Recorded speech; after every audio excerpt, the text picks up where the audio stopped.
You can follow this match on social media, trending worldwide under the hashtag WWE Tag Match. Yeah, I'm looking at my record. Oh, wait a minute. You unfriended me. These teams looking to make a mark here in the tag team division.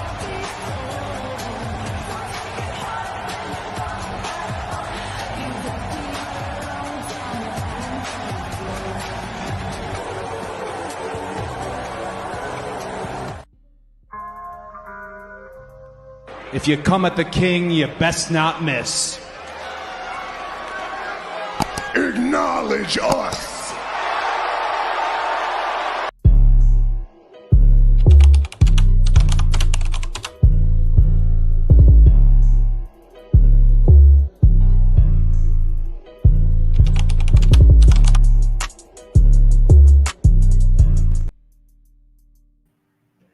Hey, guys, we are here at both the Red Carpet Ring and Pink Square Circle.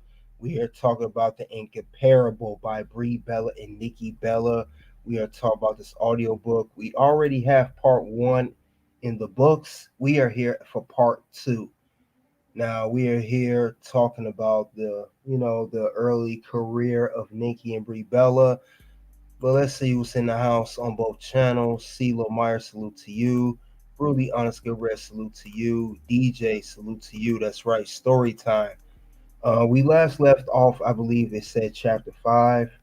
So they're going to talk about both girls here. And like I said before, they do a switch off of Nikki and Brie. But with that being said, I'm not going to talk too much long. We already know what we all are here for. Let's get the likes up as we come into the Pink Square Circle and both the Red Carpet Ring, wherever channel you guys are looking from. Thank you for your support. Let's talk about the Bella twins, the WWE Hall of Famers, the Divas champion. Let's talk about these women here, and let's get going on with the audiobook. Enjoy, guys.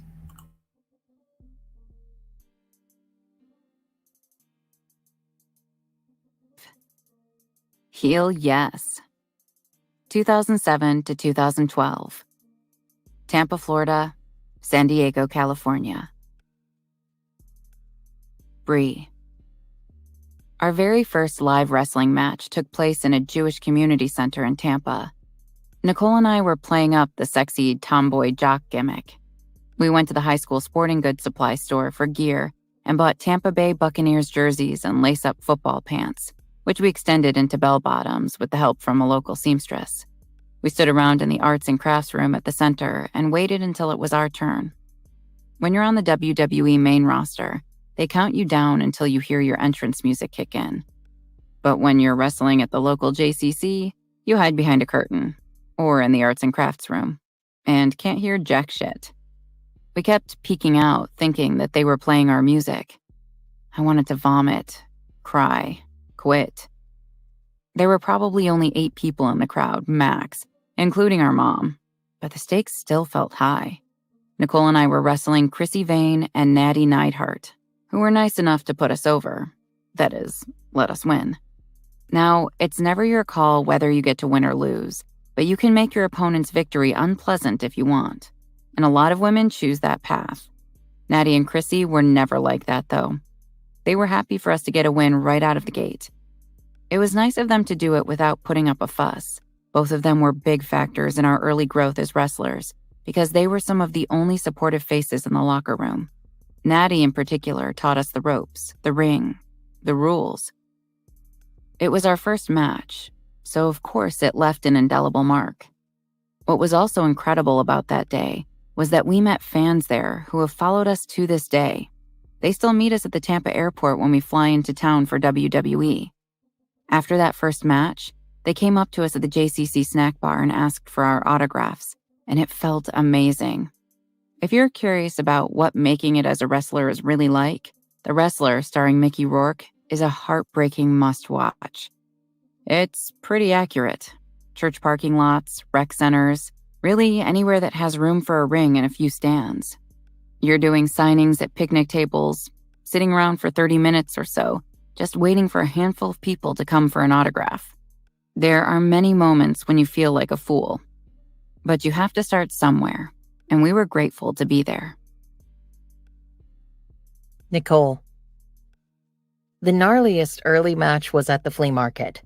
They put up a tarp next to a stall selling dream catchers, and we were expected to change in there, more or less out on display for the strolling shoppers who were looking for bargains, not half-naked wrestlers. The ring itself was in the parking lot. It was scorching hot, epically hot, and the mat baked under the sun. We all got terrible mat burn, but not from being dragged across the ring, just from taking bumps on a scalding surface. It felt like wrestling on a stove. If we hadn't been so head over heels in love with wrestling, that match might have been the moment when we called it. It just seemed so barbaric. I remember at one event waiting around in the church kitchen to go on.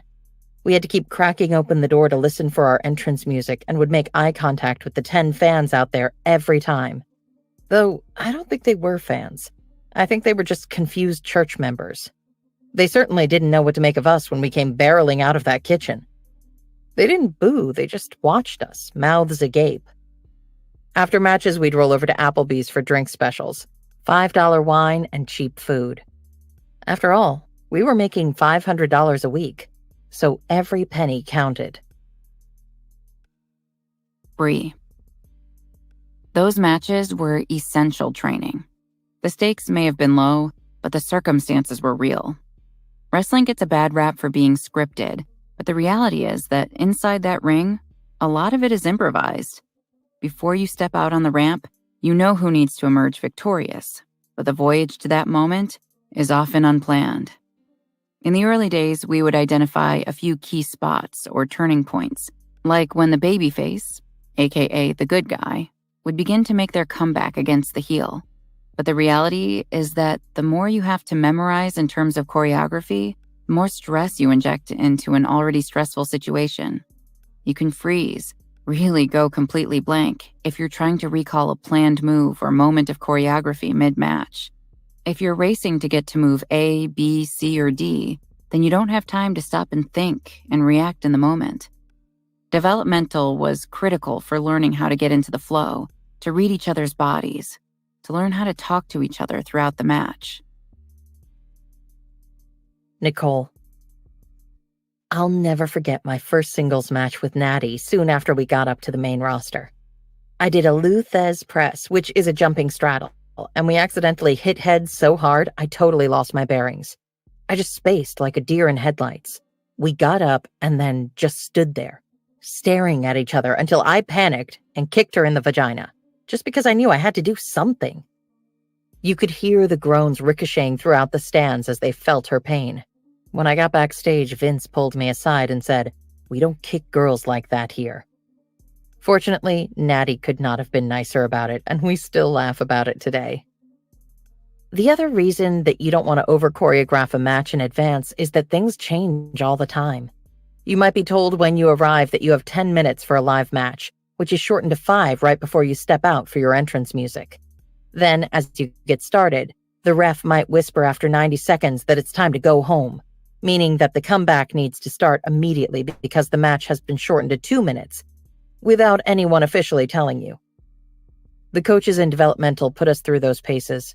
We learned how to become flexible, to move through the plot effortlessly and efficiently so we could still sell a great show to the audience, despite a condensed timeline. In developmental, you really see it all. I'll never forget when we had to wrestle at Daytona Beach for a bunch of bikers. They loved every second of the Divas action, but harassed and cajoled the men. You can imagine the spectacle of the guys in their leathers and the guys in their tights. And then there was the time at the middle school, when the audience erupted in chants of "spick, spick, spick." That was fun. All the ups and downs and randomness only steeled us for the big event. We learned how to flow in the face of racism, audience hate, audience love, a switched script, and the fact that things just didn't always go our way, or how we hoped they would turn out. Wrestling requires flexibility and a certain openness. Brie. Our early days in WWE were pretty brutal. While we'd certainly eaten some shit during our time in the developmental back in FCW, the women on the main roster knew how to step it up a notch, as there was TV time and main stage matches at stake. But we decided just to take it. A lot of girls wouldn't. They couldn't stand the hazing and bad treatment, and they would ultimately just bail. You really, really had to have a passion for wrestling and a love for the ring for it to feel worth it. But we just smiled, because we could tell that in WWE, there's no way around it, only through it. The backstage operates by tribal law. There are many unspoken rules enforced by other wrestlers. Depending on who has seniority, it can be really oppressive. It still boggles my mind that they wouldn't let us change in the locker room when we debuted, for example. Instead, we had to change and get ready in the arena bathroom. That happened for the first few weeks, until the office caught us in there and told the girls they had to let us change in the locker room. It all felt really silly. Annoying, but at the end of the day, just stupid. And embarrassing, if I'm honest. When you're new in a scene like that, you really just want to escape notice and fly under the radar. You don't want to be the focal point of everyone's hate and frustration. Honestly, though, neither FCW nor WWE was nearly as bad as what we'd been through in Arizona. And this time, we were in charge of our fates. They couldn't take away our smiles, or the fact that we were happy-go-lucky girls, thrilled to be away from bad memories, and thrilled to have our futures in our own hands. We weren't going to let anyone fuck that up for us. And so, we stuck to it. Nicole and I are really hard workers. We learned that from our dad. He may not have been perfect, but he knew how to put his back into it. He was a farmer. He managed a tree farm when we were young, and he always instilled in us that life is many things, but it is never easy. If you want something, you always have to work for it. Luck and opportunity are just byproducts of hard work. We also knew how to be respectful and show deference to all the women wrestlers who had come before us and made our time there possible. What blew my mind, particularly at a place like WWE that is so character-driven, is that there was plenty of room for all of us. You know, I have a twin sister who is as pretty and talented as I am. If anyone should have felt threatened, it should have been me. Growing up like that, constantly compared to Nicole, I know how ridiculous it is to feel competitive with other women. There were certainly a lot of battles for equality to be fought at WWE, and I understood why the women felt frustrated. Still, it seemed awfully silly to think that our battles should be with each other. By infighting and stepping all over each other, we were enforcing the cycle. We were all just keeping ourselves small. The thing that was ultimately the most frustrating was that it wasn't clear what the other women were trying to accomplish. Maybe they were trying to haze us to the extent that we'd give up and bail. We knew we needed to wait in line, that there were 10 women ahead of us, but we also knew that no woman in the locker room had control over that line in the first place, since everything is dictated by management. I think that maybe that's why the women behaved so badly. They sniffed out scarcity and felt completely powerless to control their own futures. It was easier to shit on us than to submit to their own powerlessness. I think they felt that they had to do something, even though there was really nothing to be done but work hard and hope for the best. Nicole. Besides the locker room bullshit, there are other rituals and rules at WWE that are easy to accidentally break. Particularly because we didn't have anyone to really show us the ropes or tell us what to do. There is an unspoken rule, for example, that you must shake hands with everyone backstage and say hello. You can't walk past someone without doing this, even if they're deep in conversation. You're expected to sort of wait awkwardly until they finish talking, and you can pay your respects. In the early days, we assumed we could circle back when people were free for conversation, because that seemed like the normal and non-invasive thing to do. But we learned quickly. The culture has evolved at WWE a lot since then. Thanks to the Me Too movement, light is being thrown on how screwed up office culture is for so many women, regardless of industry. But as you can imagine, Brie and I were upset. It was really scary to show up to work, as you felt like you could unknowingly mess up at every turn. We often felt like we were walking on eggshells. There were nonsensical rules and rituals that you could never fully know until someone was kind enough to initiate you. Let's just say that there was no formal onboarding process. And since we all work as independent contractors for WWE, there is no HR. No matter the bullshit, you never went to the office. It just wasn't done. We were all expected to settle everything between ourselves. And sometimes that meant that a locker room meeting would be called against you. These were unofficial. I don't think the office even knew that this sort of thing happened. But a locker room meeting involved a number of female wrestlers marshalling against another wrestler. A year into our time on the main roster, there was a locker room meeting held against me, Brie, and Natty. They were pissed at me and Brie for getting too much TV time. They were pissed at Natty for being annoying, though it was never made clear what that really meant. It was never clear to us what we were supposed to do about our TV time, which wasn't ours to control. They also felt like we had formed too many friendships with the guys. We liked hanging with them, particularly because there was way less drama. So we didn't feel like giving that up either. We took it and put our heads down and kept going. Due to my past, I've developed a high tolerance for bullshit. Truly, nothing can break me. Brie and I both have a high tolerance for physical pain. The locker room stuff was annoying, and it made us dread going backstage, but it never got under our skin enough to make us want to give up. And when it came to the physical pain, that is just part of the game. Ultimately, the goal was to train to the point where you were a good enough wrestler that you wouldn't get injured. But that doesn't mean that you don't feel those moves, even when your adrenaline is doing its job to get you through it so you can get back on your feet.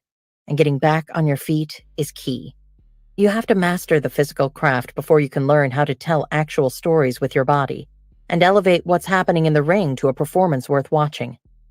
Honestly, at the beginning, you're just trying to get through it. I think one of the reasons that we made it through those early years was that we acknowledged how much we had to learn. We acknowledged that we were really green. We knew we had potential, but we also knew that we needed to go to school as much as possible to learn all that we could about wrestling. We never thought, oh, we've made it. The fans are into us. We're set. We knew that we needed to grow and evolve with the product. We couldn't rest on our laurels of having our niche just because we were the first female identical twins to debut in WWE. Nicole. For a long time, our shtick was twin magic, which is where one of us would hide under the ring to tag in halfway through the match for the win. It was fun for a long time, and the crowds loved it. But we wanted to develop as individuals, too. We were always pitching the producers and writers ideas for evolving the storyline because we wanted to push it and try new things. It became clear early on that at WWE you have to know how to fight both in and out of the ring. You have to be able to advocate for yourself, otherwise you're quickly swept into oblivion. This is not to say that advocating meant that anyone would listen. But you had to have one foot forward at all times, feeding them ideas to the point that they would rather deal with your storyline than listen to you any longer. Hey, perseverance pays off. So whenever we felt like it had been too long since we'd been on TV, we'd fight for a storyline to get back on. At one point, we hadn't been on TV for 11 weeks, which is dangerously long. This was at a point when they would let wrestlers go seasonally. If they weren't using you, it could be quite ominous. So we hustled and pitched ourselves to assist the celebrity guest hosts.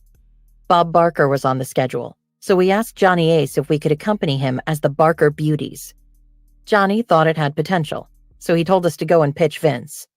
Bob Barker was amazing, and we pulled it off. This cemented a long run of accompanying the celebrities. WWE backstage is pretty overwhelming, so we would meet them when they arrived and give them a tour and make them feel comfortable. Hugh Jackman, Kristen Wiig, a very stoned Snoop Dogg, Will Ferrell. It was really fun. Next, we asked if we could have a storyline on Superstars. This was their C show, which they would record before Live would go live. It's not the best gig, but we figured if we were going to show up for work, we wanted to work, not just eat catering and hang out backstage. It was wrestling. It was a chance to get better and better, and it was a way to stay engaged even if they weren't ready to give us top billing. We respected all the women ahead of us, but we knew we wanted to take their spots and someday be the top women in WWE, and be ready for it. We knew it would take a long time, but we also knew that we could get there. We always felt like if we did, we could make a difference and break barriers. And did I mention that I'm also really competitive? I don't like to lose. Brie. It was certainly cutthroat backstage, because there was a scarcity of opportunities for the women. There just weren't that many spots for us, and what were available were short. 2 minutes during TV events, max. It's hard to blame the other ladies for eye-rolling at the newcomers. for resenting the competition. I think we were all a little angry, and everyone felt powerless at that time to change things.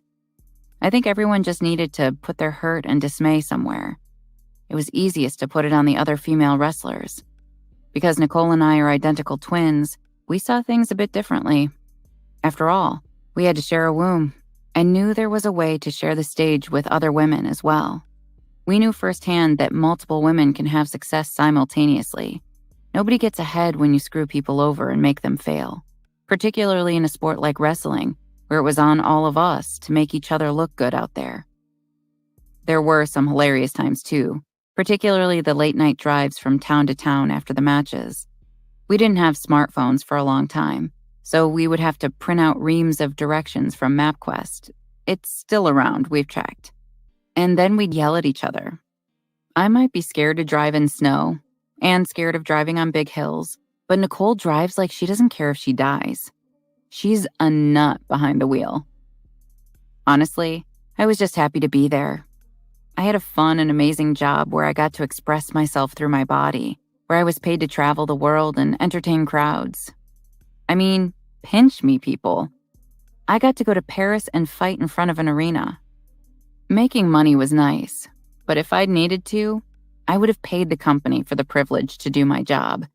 I couldn't understand some of the misery that abounded backstage.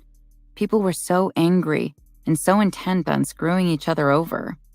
But it was clear that there were a million people who would have given their left nut to be in our positions. I had never been spoon-fed in life. I had always had to fight for it. I just don't think they realized how bad it could be. Bear had made me grateful. My grandfather Pop Pop made me grateful. I was intent on having the best time, even when some of the other wrestlers wished us nothing but ill. Nicole. While we all wanted as much TV time as possible, the non-televised live events were far more fun. For one, the matches were significantly longer because you weren't capped by commercial breaks and runtime. They were even less choreographed. During live events, you're able to create as you go. It's like any sport or craft, in that once you know what you're doing, you're able to perform at the next level. In wrestling, this means that you can get into the ring with your opponent and go with it, pushing each other to try new things. It's kind of like dancing, actually, if you have chemistry with another wrestler, if you know how to move with each other and communicate in the ring. If you're up against someone who is willing to work to make you look good by selling the bumps, then you can make some incredible matches, where the crowd feels every blow you take. It just takes practice. I still remember my first TV event. The referee, Scott Armstrong, just kept saying, "Breathe, baby girl, breathe." Two of my favorite people to wrestle were Paige and Natty. Paige because we took chances that other women wrestlers weren't taking at the time, and Natty because we could go rough on each other, and there were never any hard feelings. Natty was always great to us. She came from wrestling royalty and had certainly done her time in developmental, but she didn't hold it against us. She was down in Florida at FCW with us, and we came up to the main roster at the same time. We taught her how to dress and look cute, but she taught us how to wrestle. Natty has kept some of the costume pieces that we gave her from those early days because they remind her of our friendship, and also how people can be giving in an industry where many weren't that helpful. We really tried to empower each other. Natty knew us when we couldn't wrestle at all, and she made us better. My most aggressive matches were always with her. I always loved wrestling Brie, too, because there was a trust between us that you can't create with someone who isn't your twin sister. I never had to worry that Brie's timing would be off, or that she wouldn't be there to catch my dives, or that we would go at each other too hard. When we had a storyline where I turned on her, I transformed into the meanest sister you can imagine. I got to be the sister on top, and I relished every moment. In my early days, I probably learned the most from Beth Phoenix. She taught me how to communicate throughout the whole match in a way that the audience can't tell. When you're wrestling and working really collaboratively, you communicate constantly, sometimes during holds or through the refs or with our bodies. You have to be mind-locked into your opponent to understand what they're going to do next and where you need to be to make it work for the audience, particularly if you haven't been involved in long storylines with each other, where you learn the way they move intimately. I always preferred wrestling women who were roughly my height, because it's just physically easier to get into it. but there is real artistry in wrestling against women who are taller too. One tour I was wrestling Tamina, our Samoan, who was the daughter of Jimmy Superfly Snuka, a famous wrestler. The goal was to make her look larger than life so that when I ultimately vanquished her, it would be like I had beat Goliath. I did the simplest stuff, but the crowd reacted like I had just won the World Cup. If you can be good at telling stories like that in the ring, you can be where The Rock is in his career. The physical moves make you, of course, but using your body to tell stories, to sell it to the crowd, to entertain them so they never want to watch anyone else, that's the real art form. That's what we were all trying to achieve. Brie. During our time in WWE, it was incredible to watch as the matches transformed and became increasingly athletic and intense. In the early days, they would search for athletic models who they could turn into wrestlers. I guess you'd liken it to the Glow experience, where you'd go to an audition and either take to the sport or not. But over the years, they started bringing on women who were athletes first, and it changed the nature of the matches. Ultimately, other things started to change too. Over the 5 years of our WWE contract, the really bad apples started to get fired, one by one. The scene backstage became healthier, friendlier, and less intensely competitive. As we became veterans, we also vowed to change the culture and try to create more camaraderie among all the women. While the tendency is to still avoid going to the office for troubleshooting, people act like professionals in handling their backstage issues. Over the years, Nicole and I became leaders in the locker room. We worked hard to make it better, going out of our way to bring new wrestlers in under our wings. We had always taken care of each other. We'd always been taught that you look out for other women. We might not be best friends outside of the building, but we were all sisters inside of it, and so it seemed only fair that we should make the whole scene a less oppressive experience. It was intimidating enough without the hazing, which seemed totally unnecessary. The women who came up either wanted to be there, worked hard, and showed respect, or they didn't. But it wasn't our job to enforce their behavior. People ultimately are who they are, and they will show you their true colors whether you force it out of them or not. We knew how to keep order, how to keep high-strung emotions under control. Ultimately, we just didn't want anyone to feel how we had felt when we first got to the main stage. Thank God we had each other. Nicole. This does not mean that we both behaved perfectly. In fact, stuff goes on backstage that's worthy of its own promo, whether it makes it to a storyline or not. I had a pretty big beef with another female wrestler for a number of years, which culminated in a heated argument. I can't say that I'm proud of it, but she had been telling stories about me backstage for years, and I finally had enough. I think her ex-boyfriend had a crush on me that triggered the whole thing, but her behavior became so ridiculous and hurtful that I decided to put a stop to it. I cornered her and gave her a 3-minute speech about all the shit I had put up with in my life, culminating with, "I'm not the girl you fuck with." Brie had to pull me off her before I ripped her hair off her head and slapped her hard. There weren't that many times that we lost our cool, despite all the instances that we felt like we had been unfairly messed with. I'll never forget one incident in the early days at FCW. In developmental, they put most of the logistics on the talent to execute. There was a lot of, "Oh, tell such and such wrestler this," or "pass the word on to everyone." WWE was down in Tampa for Monday Night Raw. When they came to town, the FCW crew would gather so the producers could pull together impromptu matches and see how we were all coming along. One of the girls was supposed to pass on the call time to us, and she told us that we needed to be there at showtime, 7 p.m. It turned out that the call time was 2 p.m., and she just wanted us to fail. We were yelled at and humiliated. That was pretty typical of the type of shenanigans that went on. We refused to let them get us down. Throughout our wrestling careers, it chafed people that we stayed positive and happy even when things were taken away from us. The other wrestlers couldn't understand, for example, how we were capable of having so much fun at a hotel bar when we weren't getting enough time on TV. But it seemed pretty obvious to us. We were being paid to wrestle, traveling the world, and life could have been much, much worse. Brie. There had been a lot of women in WWE who who don't mind being a guy's valet and more or less leaving it at that. But we wanted stories that were also about women, that allowed us to express our individuality. And WWE wouldn't give those stories to us until we made them miss us by opting to leave when our contracts were up. When we came back with cameras. Finally, the cameras were on women, telling women's stories.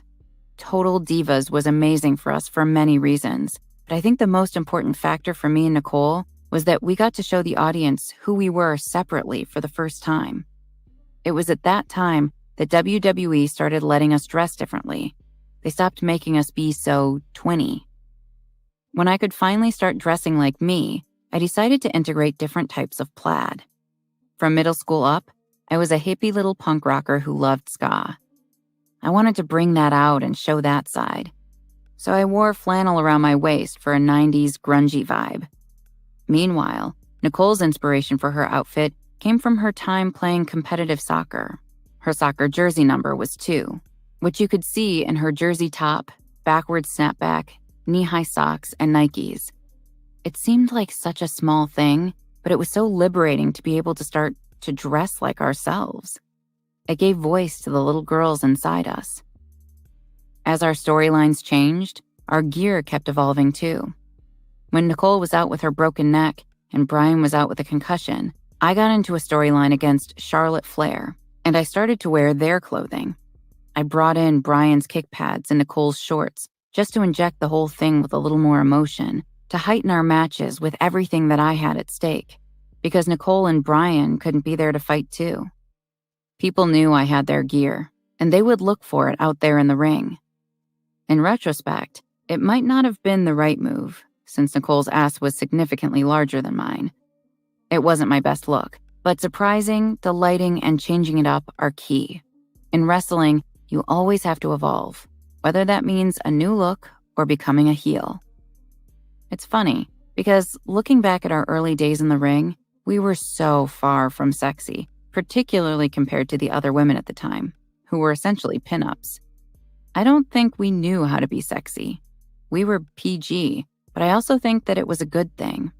It made WWE a bit safer for younger girls who began to look to us as role models.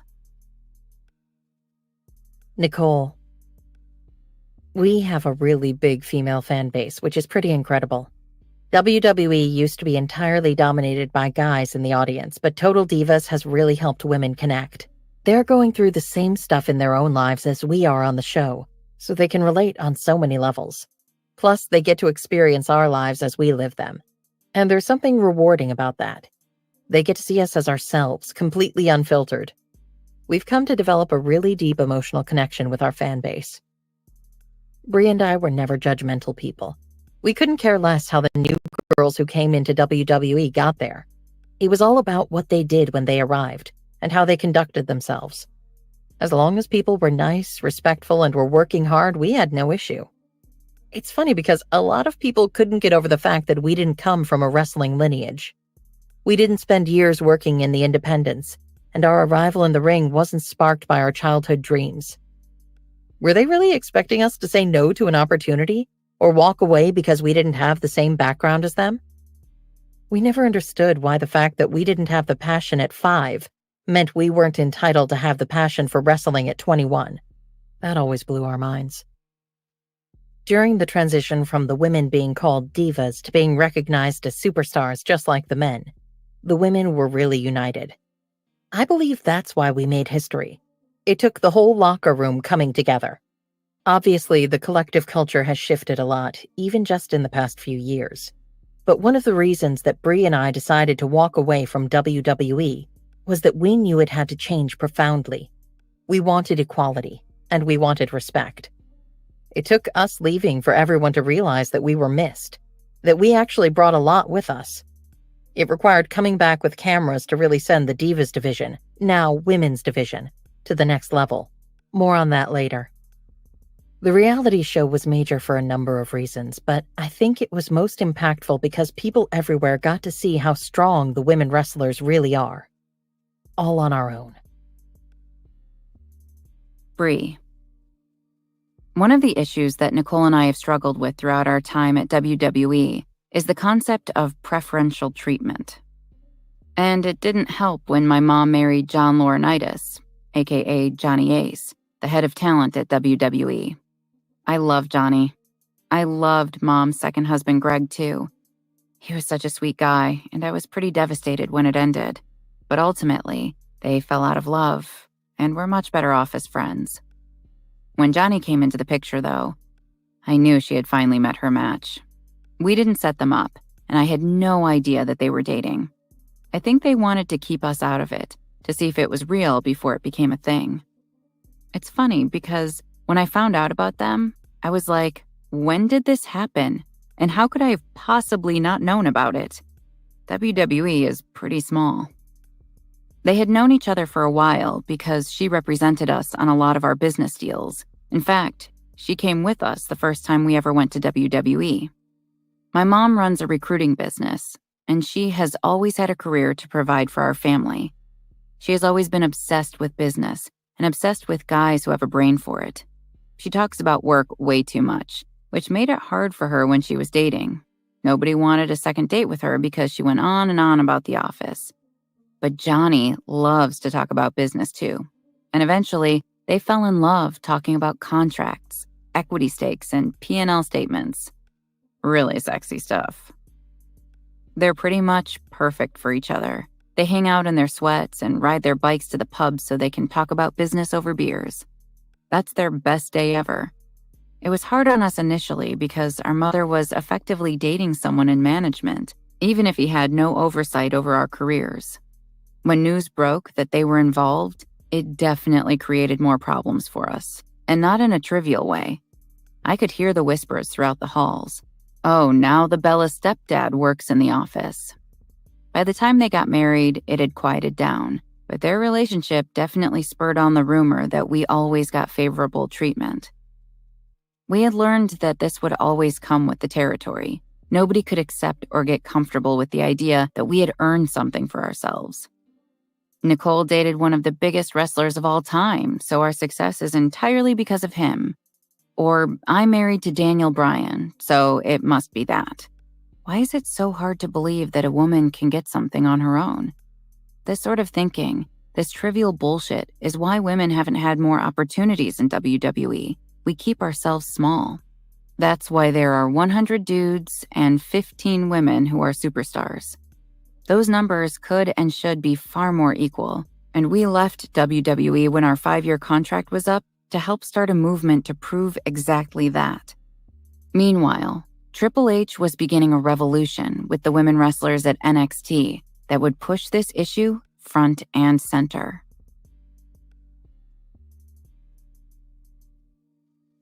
Chapter 6. Breaking Down the Wall. 2012 to 2019. Land O'Lakes, Florida, San Diego, California. Brie.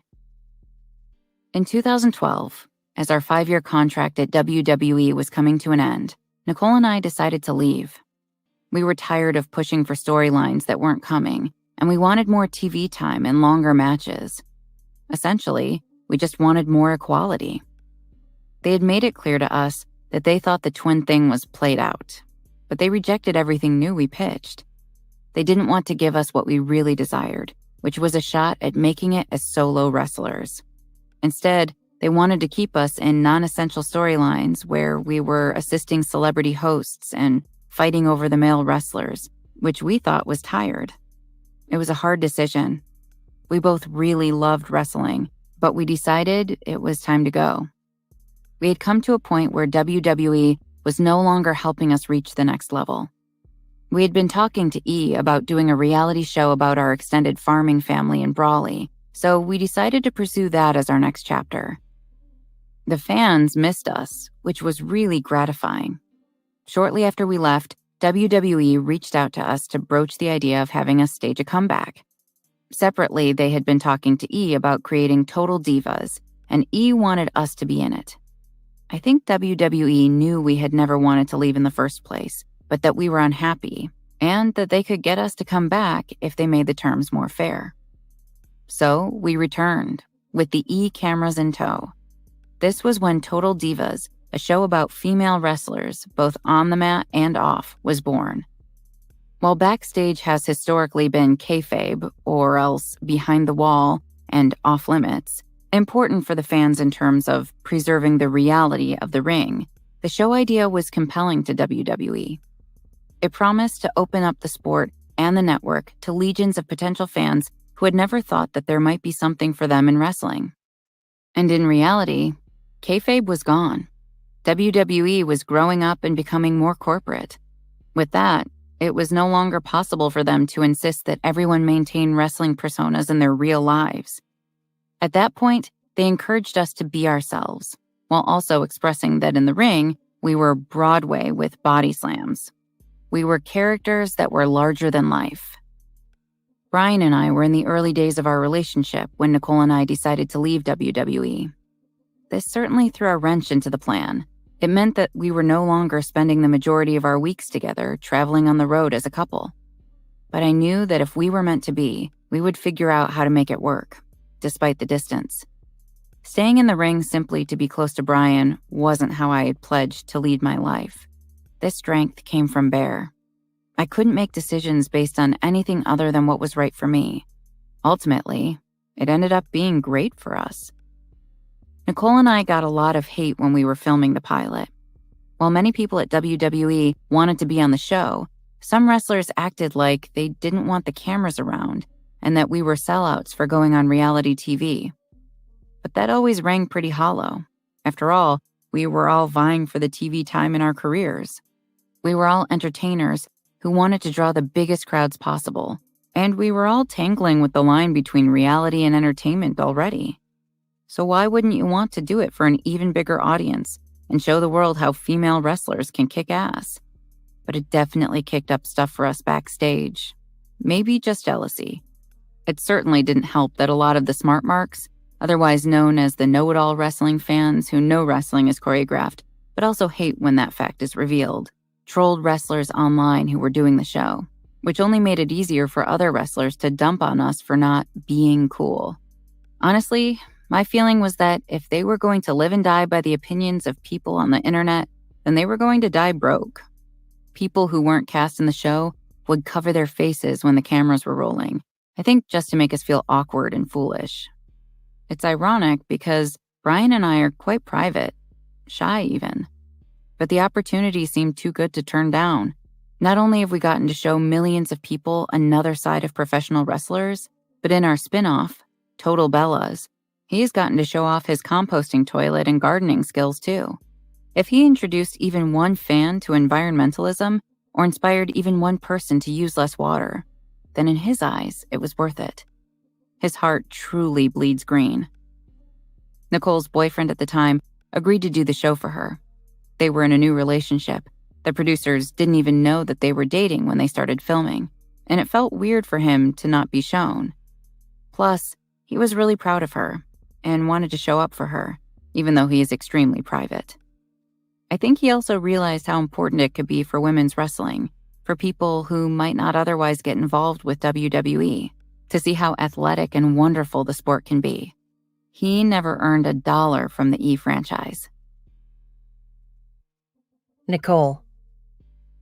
While showing off wrestling was always the main goal of the show, it was a major relief to let fans see our more normal human sides as well. Particularly because Brie and I had only ever been part of twin storylines. With Total Divas, the fans got to see us for who we really are. They got to see that Brie and I may be identical twins, but we're actually really different. When the cameras were rolling, they got to see who we were in love, who we were when we were upset or sad or happy. We forged really significant connections with our fans because they got to see themselves in us. They became attached to who we are in real life, and not just to the characters we embody when we are in the ring. The first season of the show was magic, because when you've never filmed a reality show before, you're not as self-conscious about how you're going to look or how you might be portrayed. The first season really captured what it's like backstage when everyone is fighting for TV time and good matches. When it aired and they saw themselves, some of the girls became anxious about appearing crazy or emotional. They started to resist the urge to be so competitive for fear that they wouldn't be able to control their images. I still love the show, and I'm fortunate to be an executive producer on it as well. But it's become more about our personal lives and less about the wrestling. I wish there was more ring time, because I'm still blown away by what we all achieve out there. The best part of the show by far has been the new fans that it has brought to women's wrestling. They are coming to live events and also to watch our matches on TV. It has an impact, because the more people there are holding up signs for the women, the more likely the WWE is to give us main event matches. I know that when the Divas were wrestling on TV, whether at Raw or SmackDown, we pulled some really high ratings. It is encouraging that the male superstars aren't the only ones who can put asses in seats. Through Total Divas, we proved that there is a massive appetite for women's wrestling. We've connected with fans in real and powerful ways. Brie. One of the most gratifying parts of Total Divas for me has been to show many of the real friendships among us. We are champions for each other, first and foremost, and we wanted to show that on TV. It was also important to us that we give our fans an honest look at our lives, including the ups and downs. Bryan didn't ask the producers to edit out his depression because he knows how many others struggle with the disease, and the roller coaster of Nicole's heartbreaking relationship was on full display. As much as wrestling is an individual sport, it's actually much more like soccer. You can't wrestle yourself. You can't carry a match based on your own awesome performance. You need your opponent to play along, to sell the bumps. When you know you are letting the other wrestler win, your intent out there should be to make her look as good as possible, to entertain the crowd with your pain, your anger, your lust for revenge. It just doesn't work if you make it all about you. It's frustrating when there is strife within the ranks, when it feels like we're not all after the same goal, which to my mind has always been to elevate women's wrestling across the globe, to give more girls a chance for big matches on the main stage, to change the world one snapmare and bump at a time, to show that women can be sexy and strong, beautiful and smart. The internal criticism and derision of Total Divas within the WWE ranks was frustrating too. We felt like we were giving female wrestlers a voice and bringing more and more people to the sport.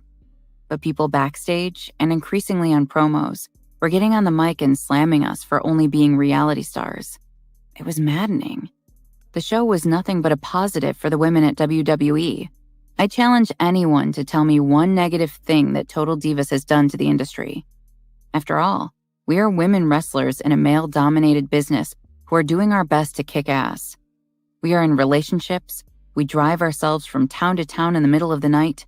We fight like mad out there, and we get shit done.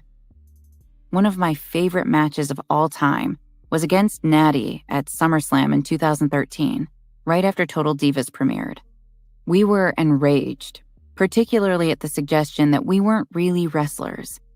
Natty and I went out there that night filled with so much anger, and we put all that energy into the mat. That's when running knee became my signature thing, because people could feel the force of emotion behind it. In its ultimate evolution, I would scream Brie mode and then run to the other wrestler and slam her with my knee. They could feel how real it was to leave it all out there in the ring. Natty and I were determined to make every fan in the stands know who the Total Divas were, and we wanted them to know that we could wrestle as well as, if not better than, any other superstar out there. Some of the Smart Mark fans were also pissed, because they felt like we ruined kayfabe. Vince had broken down that wall long before, and had fully bought into Total Divas, so that never seemed fair. People knew that wrestlers and long-standing rivalries were actually friends in real life, that storylines were a fabrication for the most part. We have social media and the paparazzi to thank for that. But some hardcore wrestling fans like to blame the breaking of kayfabe on us. It was documented on Total Divas, but WWE marked a big cultural shift in 2016 when they stopped calling the women divas and started calling them superstars, which is what they call the men. This is something that we had all wanted for a long time. Generations of women before us had fought for it too. To create drama and tension for fans, Triple H and his wrestlers cut promo after promo to make it appear that the women on the main roster were clinging to the title of Divas, that we were resisting the tidal wave of feminism that the women of NXT were bringing to WWE. While on the whole, this storyline was great for the sport, it was a bummer to be on the other side. Nicole, in particular, was really upset. Nicole. To give you full context, let's back up for a second. In February of 2015, there was a tag match between me, Brie, Paige, and Emma, and it lasted for 29 seconds. Essentially, when we got into Gorilla that night, the timekeeper told us that our segment had been cut to a flat 2 minutes, including entrances. We had started out the day planning for 8 minutes, which was then winnowed down to 5. 2 was ridiculous. We all looked at each other and just knew that we were going to stage a protest. We got into the ring, and without doing anything else, Brie put her finisher on Emma and ended the match. We knew that the fans would be furious, but we also felt like we needed to make a statement. In wrestling, you can theoretically tell a story in 60 seconds. A minute can be a long time out there. But we were tired of the bullshit. There are 16 segments in a show, and some matches go for 2 to 3 segments. On Raw that night, our 2-minute fiasco was the only segment for women. It felt offensive to us that they hadn't trimmed one of the men's matches instead to give us a shot at doing something real out there. The fans were outraged, and they started a tweet storm with the hashtag #GiveDivasAChance. It was an incredible moment that we could all feel was coming for a long time. Decades, really, as the women were bringing more and more people to the sport. Fans naturally wanted to see us, and they were furious when they felt like we were shortchanged, which honestly happened all the time. WWE knew that they needed to do something to address the fans' growing disillusionment. I felt like it marked a moment of change in the industry. But then it became a different sort of storyline. Paul Levesque, otherwise known as Triple H or Hunter, is Stephanie McMahon's husband. She is the heir to the WWE throne. Hunter runs NXT, the developmental league, and he is incredible at crafting stories.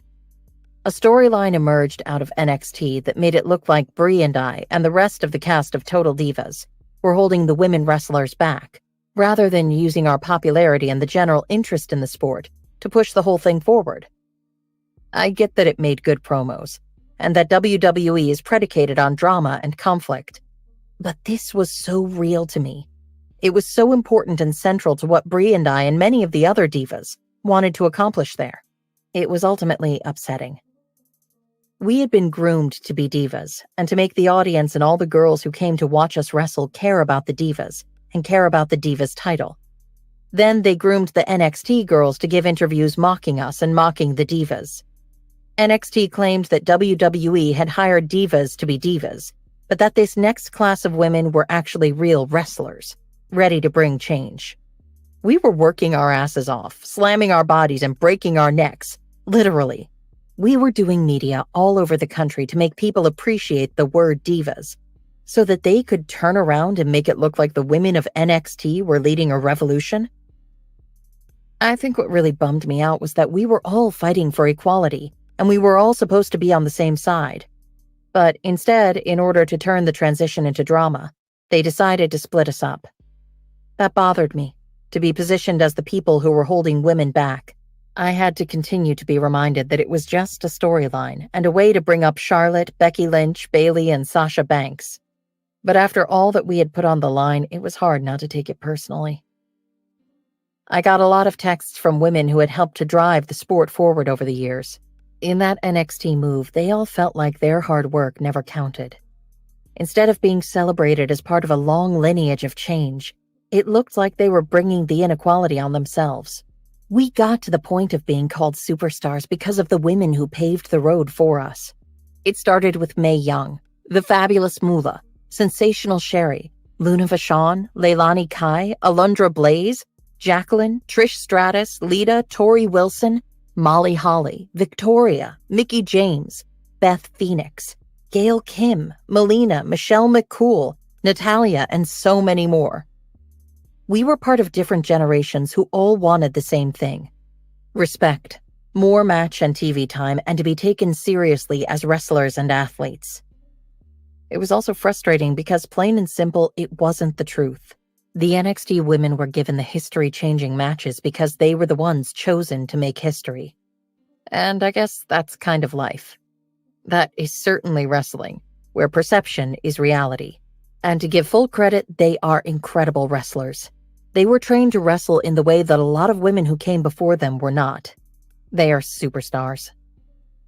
I didn't break my neck and have my tits out and get paid $500 a week to hang out with a bunch of male wrestlers. I wanted to be a top female superstar in that company. I wanted to change how women in the sport were perceived. And I do believe that we have succeeded. We were the first women to be able to do all that Brie and I have done in merchandise sales.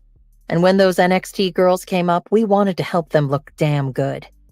When Charlotte was the next big push, I got behind her 100%. I was the naughtiest girl, the baddest girl, the biggest villain, so that Charlotte, as a babyface, ruled out there. I'm good at it, after all. I learned how to embrace being hated when I was a kid making my way around that soccer field. Brie. This past decade at WWE has taught us a big lesson about the power of uniting for a cause. When I think about how we all came together and how we then took over, I'm blown away by what we accomplished. It can be frustrating, and you don't get to tell your story exactly how you would like, or in a way that seems completely fair, but we have all had some incredible opportunities. The other thing that seemed important to remember is that we were all supposed to be different, not cast from the same mold of what it means to be a female wrestler. Some girls are better wrestlers out there. Some girls are better on the mic. Some girls are better heels. Others are better baby faces. Everyone can be at a different level, and it still works.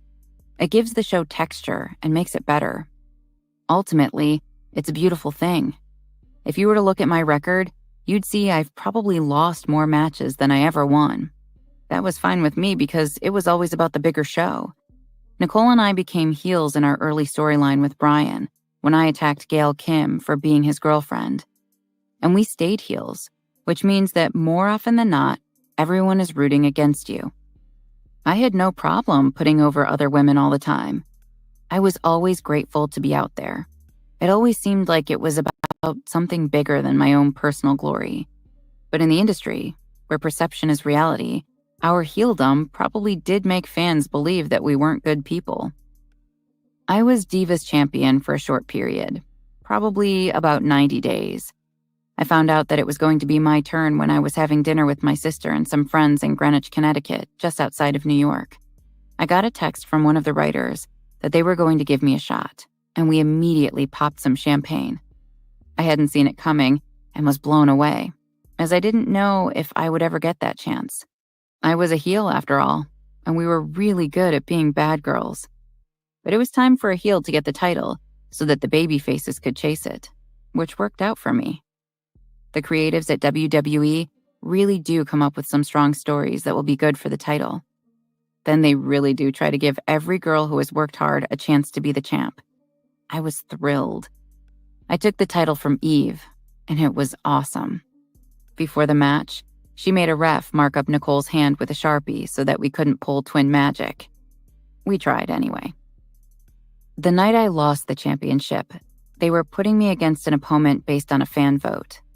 My boss told me that I would wrestle whomever the fans picked, and I wouldn't know who it was until showtime. It was between Eve Torres, Beth Phoenix, and Kelly Kelly. They each wanted to put together the outlines of a match, and so I had to memorize all three. I stood out there in the ring, running through moves, waiting, hoping I wouldn't forget or get the spots confused. Ultimately, I lost to Kelly Kelly after she pinned me down when we were doing a double somersault. The thing about wrestling is that it really is a team sport with an individual champion. We don't all get to be that champion at the same time. Someone's going to be on top, and for the rest of us, that means it's not our turn. But it's much better for all of us when we take turns and help the girl who is the champion stay up there for as long as possible. When we work as a team, everyone is more into it. The audience can feel our collective energy, can get into the momentum of the matches and the emotions we're projecting. You can't be compelling when you're not working together. It's just a fact.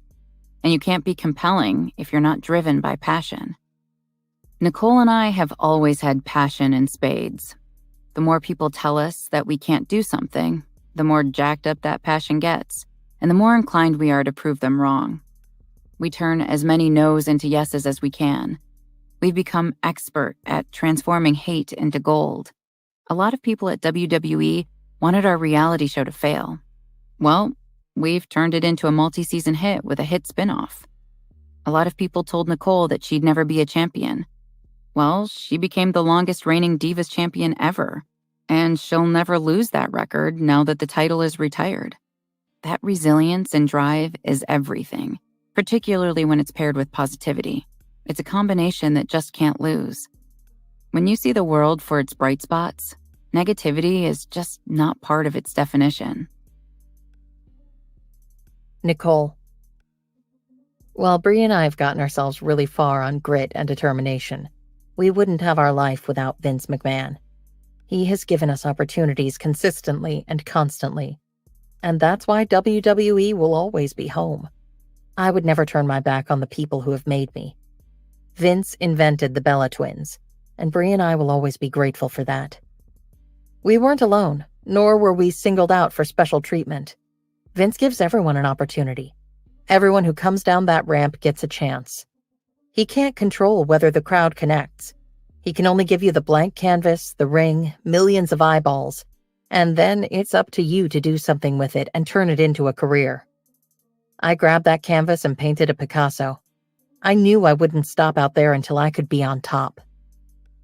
He isn't shown on Total Divas, but within WWE, Vince has an open door policy. He always wants people to come to him for advice. If you don't understand a storyline or it seems backwards, he'll walk you through how he envisions it moving you forward. He's a brilliant strategist and storyteller. For example, when I was a week away from being the longest reigning champion, he sent Brie out to wrestle in my stead. And she was beaten. The crowd freaked out because they thought I had lost and they started booing like crazy. Then Brie slowly started pulling tissues out of her bra to reveal that it was her and not me that had lost. That was Vince's call. I was skeptical about whether it would work, and it turned out to be epic. We've gotten to travel the world on his dime. We've built the Bella army under his careful watch. And most important, we've been able to intimidate with and connect to millions of strangers who have truly come to be like real family and friends. Brie met the love of her life and went on to make another love of her life. We have built an incredible career that allows us to help others and give back. How lucky are we? Brie. Stephanie McMahon, Vince's daughter, who is the chief brand officer at the company, is an incredible role model for the women of WWE as well. She was a wrestler, so she understands what it's like out there. She has played a central role in fighting for more equality and parity for all of us. As part of the Authority, together with her real-life husband, Triple H, she has also played a central role in my storyline because of a long-standing feud with Bryan, aka Daniel Bryan. When Bryan was going to be fired by Stephanie in the storyline, I stepped up to her.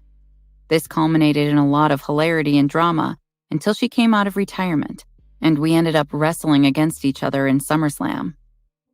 So this is how our path to SummerSlam went down.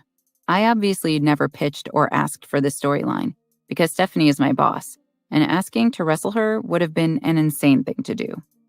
But it happened organically, and miraculously, she was game to do it, which was incredibly generous. In fact, it was her idea. The whole spectacle kicked off when she slapped Bryan. Now, if we had still been in the Attitude Era of the 90s, we would have just slapped her back, or put his finisher on her. But he had to stand there and take it across the face. The only person who could step in and respond in kind to stop her was me. Bryan and his yes chant led the opposition against the Authority. In fact, in an incredible moment, there was an Occupy WWE movement where hundreds of people wore Daniel Bryan t-shirts and protested against the man by sitting ringside. Bryan represented the people. Bryan had broken his neck and couldn't wrestle, and so the Authority, that is, Stephanie and Triple H, demanded that he give up his title while he was out recovering. The fans revolted, and so the Authority said that if he didn't give up his title, I had to quit wrestling. Bryan responded that of course I wasn't going to quit, and then right before he went to give up his title, I yelled, "I quit," and slapped Stephanie McMahon. The storyline went back and forth for a while, where we had each other arrested for assault. She and Triple H attacked me and Nicole when we were signing our contracts.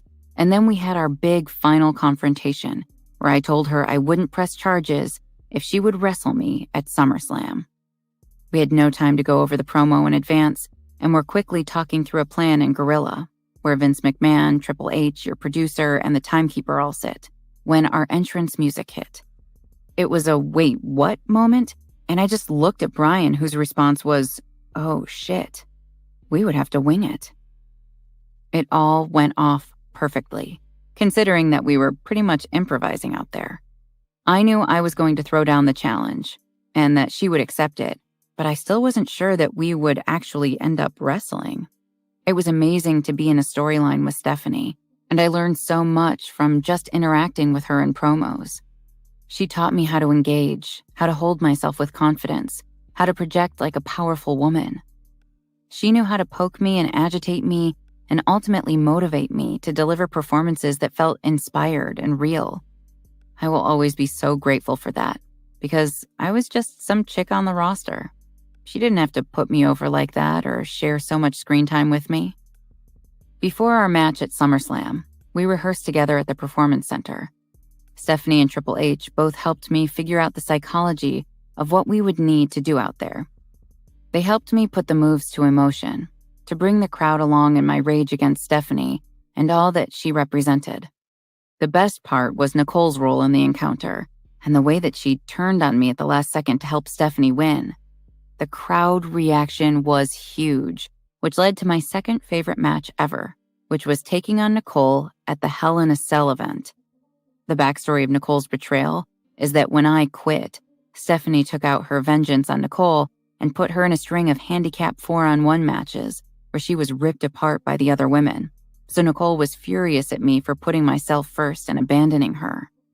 After my SummerSlam match with Stephanie and my Ultimate match with Nicole, Vince turned to me and told me that it should have been the main event. It was pretty fantastic. Nicole. We've had a lot of incredible matches, particularly because women's wrestling has evolved dramatically even in the past 5 years. When we first debuted on the main stage, there were a lot of things that we weren't allowed to try. The producers didn't really want women to do big moves, and a lot of the other women weren't interested in pushing for it because they didn't want to take those bumps. They can hurt more, and they can certainly be more dangerous. In developmental, I had done a lot of lucha libre, which is a bit more aggressive than what was being done on the main stage. I struggled to find wrestlers who wanted to play ball. They were worried about getting hurt or wanted to stick with routine stuff that they were familiar with. It was hard to find partners willing to push it. That's why I loved wrestling Natty and Paige so much. They were both so amazing about taking it and then giving it back. Like me and Brie, they would do anything to put on a good match, to elevate the sport to the next level. Paige and I both broke our necks ultimately, and for her it has meant retirement. But in retrospect, it still seemed worth it. Because of how limited the segments were for the women, and because we didn't have much time out there when we did get storylines, it really mattered that we all got behind each other in the locker room. It often felt like a 2 steps forward, 1 step back proposition. I remember one event where Natty and Brie had a 4-minute match but needed to make room for a third wrestler to come out and cut a promo, as she would be entering the storyline. I was Brie's valet. They decided to make the match short at just 2 minutes in order to give this third wrestler plenty of time to do her thing on the mic and get the crowd excited. Well, she didn't do that, and instead used the time to go on and on about herself and our daddy issues. All of the Total Divas were furious in the moment, because it was the exact reason why women weren't doing well in WWE. It was far too typical of how things went down. One woman wanting to outshine everyone else instead of connecting with the other wrestlers and the story we were set to do together. She was going into business by herself, which ruins any chance of building something as a team.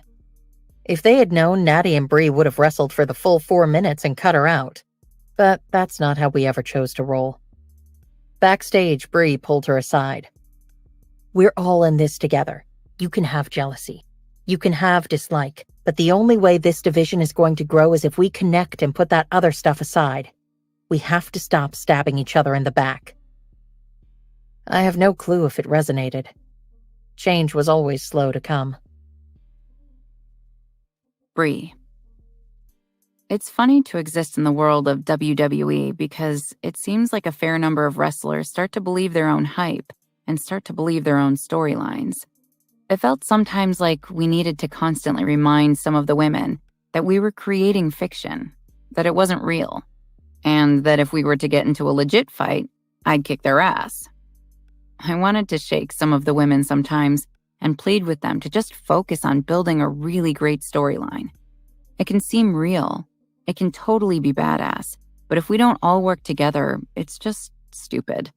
Bryan and I would talk about that all the time on long drives between matches, that there were just too many people who believed in their own gimmicks. They got a little bit of fame, wrestling fame, not George Clooney fame, and it all went to their head. I think without all the restrictions, both on the time we had and what we were allowed to do, the women could have just relaxed into it a bit more. I remember walking down the ramp during WrestleMania for a tag match with Nicole against AJ and Paige. It was a really memorable moment and an honor to walk down the ramp for wrestling's biggest event. We all wanted to do more in the match, but weren't allowed to at the time, despite our best efforts to push beyond the line. At that point, they still wanted to reserve the big moves for the guys. Now there are really no limits on what we can get up to, which makes perfect sense to me. I think they were reticent to let us off the leash because they wanted us to seem feminine, but the reality is that many of us are thicker than some of the guys out there. We are now many seasons into Total Divas, but filming the show never gets old. It keeps evolving as our own lives morph and change, and being able to make Total Bellas with our extended family is a dream. I get to work with Birdie and my mom and brother and do fun things and get paid for it. It's certainly hard work, and when the cameras are on us, it is relentless and the days are long. But I wouldn't trade it for anything. I will keep filming for as long as the viewers are interested. I get paid to go to Napa and get drunk with my sister. It doesn't get better. The reason it's also worked for us for so long is that there isn't any expectation that we'll stoke drama. We just don't have to fabricate or fake it. As you can tell from these pages, which are full of stories we've never even told on TV before, there's plenty of drama without us even trying to stir the pot. And that's not taking into account the other women of WWE. When you take a bunch of very physical and dramatic women, and they're on the road for 5 days a week, fighting for a living, shit gets real. That's just how women in WWE are. But we can step away and create some distance, and all have beers together a few hours later. The fiery temperament that Nicole and I share is not dissimilar from how many of the female wrestlers operate. It has to be something that's in our collective blood. The same goes for Total Bellas, which we film with our mom and JJ, and Johnny and JJ's wife Lauren. As you know by now, we are quick to battle and fight in our family, and there are times when it certainly doesn't feel worth it. Just the other week, we were filming, and Lauren was talking about her blog, and I mentioned something about the rules of recycling, and JJ jumped down my throat. It can be a lot, and it's tough to relive it again when the show airs because it can stir up old grievances. My family has sacrificed a lot for the show, though I know that it will ultimately be worth it. When we filmed Total Divas, we didn't make much money at first, as it was all just for a pilot. But we knew it had the legs to potentially go far, and we had a lot of faith in it. I hope Total Bellas does for our family what Total Divas did for me and Nicole.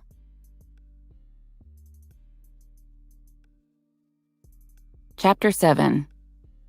Hard Bumps. 2004 to 2018. Los Angeles, California. Tampa, Florida. Brie. I never expected to be a stepmom when I was 21 years old, but when I met Craig, it seemed like a foregone conclusion. He had a 7-year-old daughter who I loved, but I barely knew how to take care of myself, much less step in and be a role model for a second grader. For whatever reason, I think because I was so blindingly in love, I thought I could figure it out. I was even willing to swallow the reality that when you're involved with someone who has kids, you have no shot of ever being number one in their heart. At the time, I thought I could change that. Now that I have Birdie, I realize I had no shot. I loved that little girl, though. And I really loved Craig, in a way that made it seem impossible that he couldn't turn out to be the one.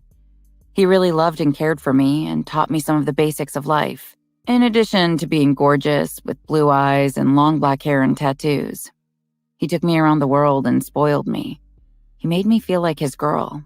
He made me feel special. I was young when we met, full of passion and a taste for drama, with a real desire to please. Craig was more removed. He loved me, and he wanted me to be around, but he also wanted his life to be as it was. Probably because of this, he always made me feel like I was really needy, and as a side effect of that, a little crazy. Looking back, the tendency for guys to label women like that does, in fact, drive me crazy. Actually, it makes me furious. I don't think there's anything strange about wanting a text from your boyfriend that says, for example, that he's landed safely after flying across the globe. I wanted those sorts of check-ins. I didn't think it was crazy to expect him to text or call to say goodnight if we were sleeping in separate states. It was a little ironic when this free-spirited, don't tie me down with your feelings and your neediness hard rocker was really bothered when I moved to Tampa to pursue WWE. I wasn't in Florida when Nicole broke her nose at FCW because Craig had given me an ultimatum. I'd been at a movie with friends when he sent me a text. It said he hadn't signed up for a relationship where I wasn't there to sleep next to him at night. I remember sitting in the parking lot outside of the theater and staring at my phone in a panic. He told me that if I didn't come back home, that was it. We were done. I was in love with Craig, but I was also in love with wrestling. It was a tug of war for my heart, and it seemed unfair that he expected me to choose. I called the head of talent and begged for a bit of time off to go back to Los Angeles to make my relationship right. It seemed only fair that I work on it as hard as I worked on my wrestling. I thought I was going to get fired. People didn't really take personal breaks like that, however short it may have been, particularly when they were right on the cusp of potentially getting a shot at the main roster.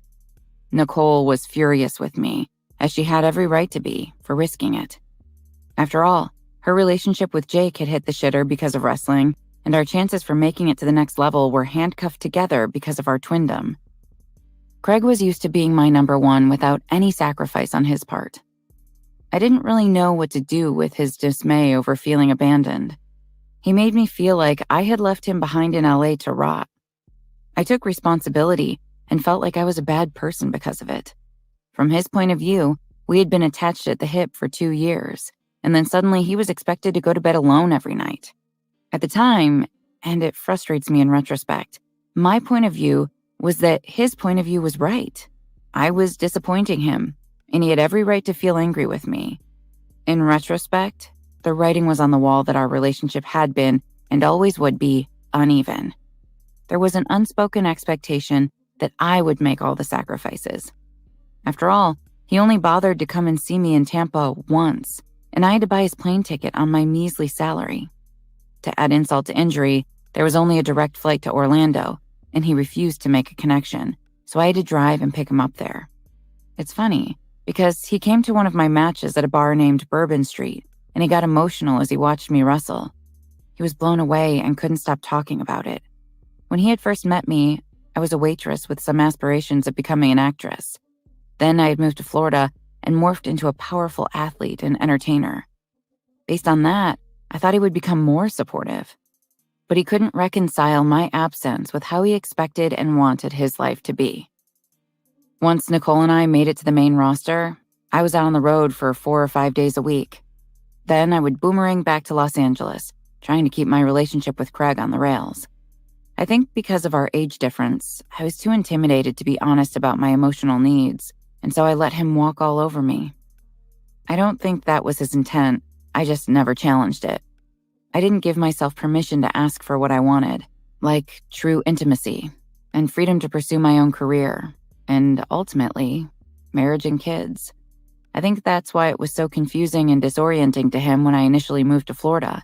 He took my constant presence for granted and assumed that our relationship was feast enough for my soul, that he was giving me everything I wanted, because I had never asked for more. Over the next few years, as I traveled back and forth to Los Angeles, it started to feel really different. Distance can do that for sure, but I think I had also begun to learn how to express myself in the ring. Pretending like pleasing him was my primary goal in life just didn't sit right with who I knew I was as a person. I guess I was becoming myself, a firebrand, a loudmouth, a strong woman who speaks whatever is on her mind. I didn't want to believe that things had shifted between us. I was so in love with him and felt like I singularly held the responsibility for fucking it up. He was an awesome guy, and for a long time, we had an amazing relationship and so much fun together. But I knew that I couldn't live only for a man. I needed to go and do what I was drawn to. I've always had Bear's voice in my head pushing me forward. I felt Bear's insistence in every fiber of my being that I keep pushing it in the wrestling ring. The 14-year age difference was hard. I was young and crazy and wild, and he was coming to the end of wanting to be wild and crazy. When he hit 40, I was only 26. We were in totally different periods of our lives.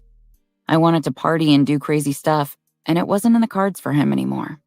He'd had his fill. By the end, we were operating a bit like roommates. We still had a lot of fun together, drinking beers at the pub down the street, but we were really just friends. Our relationship had been on the decline for a couple of years.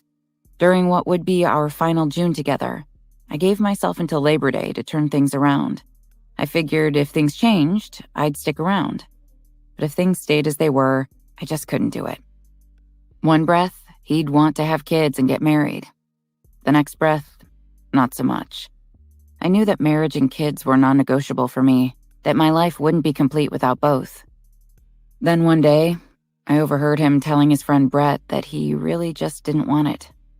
I was in the other room and he didn't think that I could hear. My heart sank.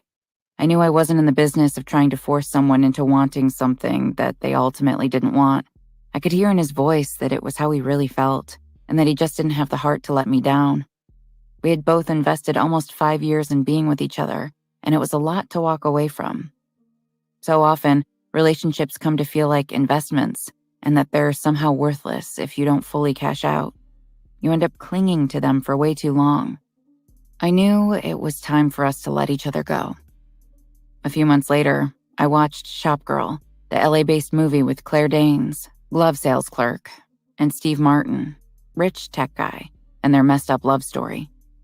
In it, her character acknowledges as she walks away from their one-sided relationship, I can either hurt now or hurt later. And I thought, wow, that's so true. I saw a lot of my own relationship in their dynamic. I knew I needed to start my crying now. I called Nicole and asked her to come to Los Angeles with a U-Haul. Then I told Craig that I just couldn't do it anymore. He looked at me, and he knew in his heart that I was right. We cared about each other deeply, but we were falling out of love. I knew there was something better for both of us. I think he was blown away that I actually had the balls to leave, that I went through with it. I put my stuff in storage, packed 5 boxes, and moved to the guest room of a good friend in New York City. Craig was like a father figure in many ways, which always made me feel young. But New York made me feel all grown up. New York made me feel like a woman. Nicole. While Brie was living in Los Angeles trying to make it work with Craig, I was living in San Diego. I was wrestling during the week while fighting my own relationship battles. As discussed, I have never been good at staying single. Being alone is just not my natural or preferred state. But after Jake, I refused to jump into another relationship. And then, of course, because some lessons are really hard to learn the first, second, or third time, I involved myself with another playboy. We can call this wrestler Brad. He was loud and hilarious and loved attention. After matches, we would all end up at the hotel bar, and he was always there to make everyone laugh with a smart-ass joke for every occasion. He would look at me in a certain way, knowing that it would make me feel a certain way. He knew exactly what he was doing. He teased me a lot, too, the way you tease a girl you like in 3rd grade. And he would make himself challenging. Every girl loves a challenge. So I guess what I'm trying to say is that Brad knew how to hook a girl, and then mindfuck her. We started sleeping together, though that did not deter him from openly and aggressively flirting with other girls. Our relationship was casual, and I certainly had no claims on him, but it drove me crazy anyway. It was the first time that I had been with a guy who wasn't clamoring to lock me down. It drove me batshit crazy. It made me obsessed with him. The problem with that sort of imbalance is that it never really gives you a chance to assess the relationship or your compatibility on stable ground. You spend so much energy trying to get something that you think you want that is just a little out of reach, that you don't have a chance to actually judge whether you want the thing in the first place. I loved having sex with him, which only complicated matters. We had great chemistry in the bedroom, and he was still making me laugh. But he was a little cruel, too. He thought very little about protecting my feelings. I think he thrived on that gray area, that middle ground, where I was constantly left questioning the boundaries of our relationship with a big, "What the hell are we?" And then we had a really good year together, where we settled into what felt like an adult relationship. We didn't tell each other that we loved each other. We rarely held hands, but we felt like we were together, at least while we were on the road with WWE. We were both living in Tampa at the time. He was toying with the idea of moving back to the Midwest, while I had decided to move back to San Diego. Because you spend a majority of your week together on the road when you're dating another wrestler, the geography of your permanent home doesn't really matter. You're rarely there. If anything, you're relieved to have a bit of a break from each other during the off days. He was over at my apartment helping me pack, which meant that he spent the day playing around on my computer while I put stuff in boxes. When he headed home that night, he left his MySpace open. Now I know the rule. The second you start looking at something not intended for your eyes, you're probably going to find something that you don't want to see. But I couldn't help myself from scrolling through his messages. I didn't see anything out of the ordinary and was feeling ashamed for being nosy when I decided to look at one more page. And then I saw messages from her. Last night was so good. I kept scrolling and reading. Lies about me, bashing me, nude photos, endless flirtation. Then I saw where it started. Last night was so amazing. I can't believe it finally happened. The messages were from one of my closest friends at WWE, a girl who had come to San Diego to see my family with me 2 nights before she apparently banged my man for the first time. I called him and asked him to come back over, and then slapped him hard. Then I started to bawl because I would have never, ever done that to him. It was beyond hurtful, beyond the limits of the heavy and incessant flirting he did with other women on the regular, which already felt like it was boundary stretching for a healthy relationship. While we had never had a commitment talk, and I'm sure he had plenty of side pieces over the course of our relationship, there was a rule that was so sacred it didn't even need to be spoken. We did not sleep with other wrestlers. Not only had he slept with another wrestler, but he had slept with a wrestler who happened to be one of my closest friends, who knew about my feelings for him. It was an undeniable betrayal. I used to go out to dinner with both of them while this whole drama was unfolding behind my back. He claims it only happened once or twice, but even that was 2 times too many. She called me repeatedly and left voicemails, but we never spoke again. Fortunately, that was enough to end what was a dysfunctional relationship.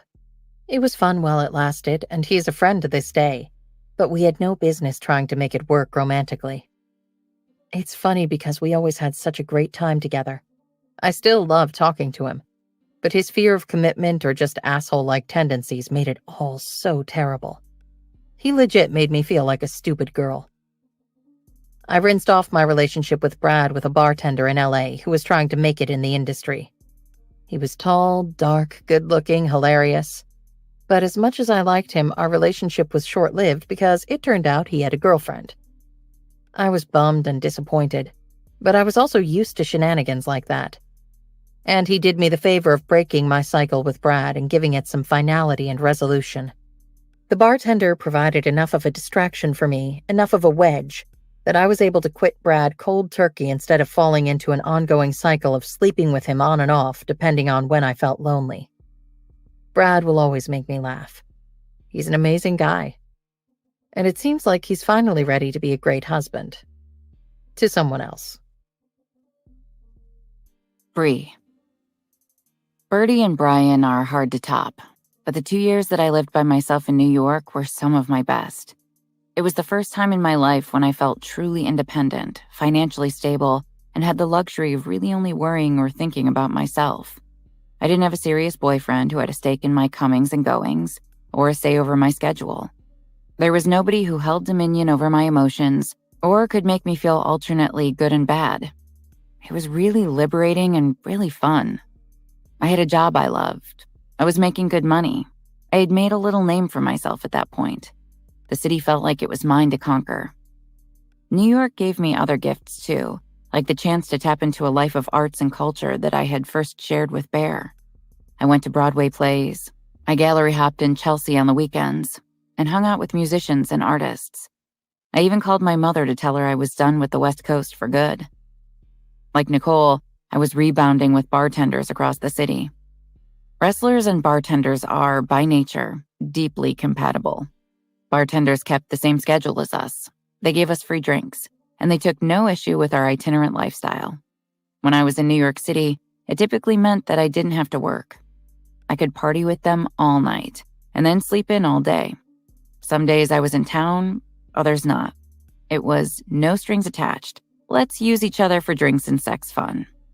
I felt like Carrie Bradshaw. I moved into my own apartment just north of Soho in Greenwich Village, a sweet little studio with a big closet and a tiny kitchen. The fridge door would slam into the oven, which wasn't that problematic because I didn't keep anything in my fridge except for wine. It was the first time that I had actually lived by myself, and I relished every moment of it. I went to the nearby hardware store and painted the walls. I hung rock and roll pictures that I put in distressed frames. It was a cute little shabby chic rock and roll joint, and it was all mine. I had a single big-ticket item on the wall, a guitar signed by Keith Richards, Pete Townsend, and Bruce Springsteen that I had drunkenly bid on at an auction. It was the most expensive thing I ever bought, but I still don't regret it. I had made a pact with myself to stay single, to stay open to possibility, which popped up in spades throughout the city. It was a great time to be in New York, and maybe the city's still the same, but it felt like the chance encounters of living among millions of strangers meant that you could spark a romance on the subway, or at the very least, a story that you could dine out on for a long time to come. It was also a great place to keep my pact of staying single, because it never seemed to me like anyone in New York City was actually looking for a real relationship. In fact, my very first date came shortly after I moved, when I got lost on the subway. This handsome, Italian-looking man in a nice coat and scarf and gloves offered to help me find my way. He stopped his own journey home and escorted me to where I was trying to go. I was totally charmed, and then he asked me to go to dinner. He took me to a really nice restaurant, where he started venting to me about his wife and kids. It was one of those record scratch to silence moments. Wait, you have a wife and kids? Yes, he said, but they live outside the city. I guess he thought that he could put me at ease, and that propositioning me over dinner was a perfectly normal thing to do. He was looking for a Thursday girl. Do you think I look like the type of woman who wants to be your Thursday girl? He seemed legitimately confused that I wasn't interested in his offer. It was a good reminder of why I had decided to stick to bartenders, sweet and uncomplicated. A short while later, I met a French guy who was my age. We started talking in the aisle at Whole Foods, and he invited me over to his place in the East Village for a barbecue. We hung out for 3 straight days, and then he told me he had to go back to Paris. Left, and to my knowledge, never came back. Maybe it was Bear, but I always felt protected, even though I arguably did some dubious stuff, like going to random French guys' apartments in the East Village. I just pray that Birdie uses better judgment. But I also admittedly knew how to protect myself and would have quickly let my fists fly if I ever felt like I had gotten myself into a bad situation. And New York certainly taught me how to use my voice. I had always been tough, but more in a physical sense. Living in New York gave me a verbal backbone and the confidence to speak my mind. Nicole. I got the WWE nickname Fearless Nikki because I took on a series of handicap matches after Brie quit, to eventually go into a storyline with Stephanie. To feed it, Stephanie kept putting me in the ring against 4 or so other girls, which obviously resulted in a thrashing. But I kept taking it. In reality, I think it fits me because there's not much that I won't do physically, which is how I ended up with an almost broken neck. They say it's broken, but technically it's not fully there. It's an extreme herniation that stopped spinal fluid from reaching my C6 and my C7 vertebrae. It's so herniated that a piece was about to push through my spinal cord, which would have resulted in paralysis or death. I think it all started when I did a match where I was thrown into the stairs in 2015. During moves like that, the crew is supposed to leave the stairs unattached so that they move when you're thrown into them. But the crew had put a steel bar through the stairs to hold them in place and then forgot to tell us. I went into the stairs like a linebacker and ricocheted off. It felt like hitting a brick wall. I thought I had broken my collarbone but pushed through the pain to the end of the match. I think that might have started the herniation. I definitely didn't feel right after. Even though my collarbone was intact, I think I might have separated my shoulder and tweaked my upper back. But ultimately, it was my finisher, the rack attack, that I realized was slowly breaking my neck. To do it, I lifted my opponent over my shoulders and then jumped to my knees. But this time it was like doing that while holding weights on my neck, and it was crunching me. Over time, my legs started to go numb. Every now and then I would walk and feel like they would be about to go out, or I'd wake up and they'd be completely numb. I told the doctors about it, and they told me to keep an eye on it, but that it was probably nothing. I knew it was serious in Australia in July 2015 because my body kept giving out.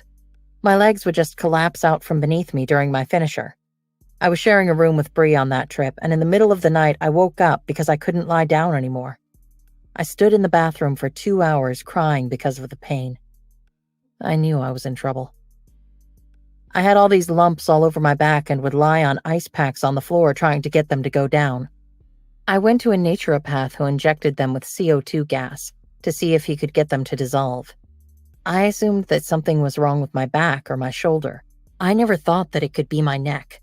I kept going to the doctor, but because my hands weren't numb, they told me that I was likely just tired and run down because of the abuse I was putting my body through in the ring.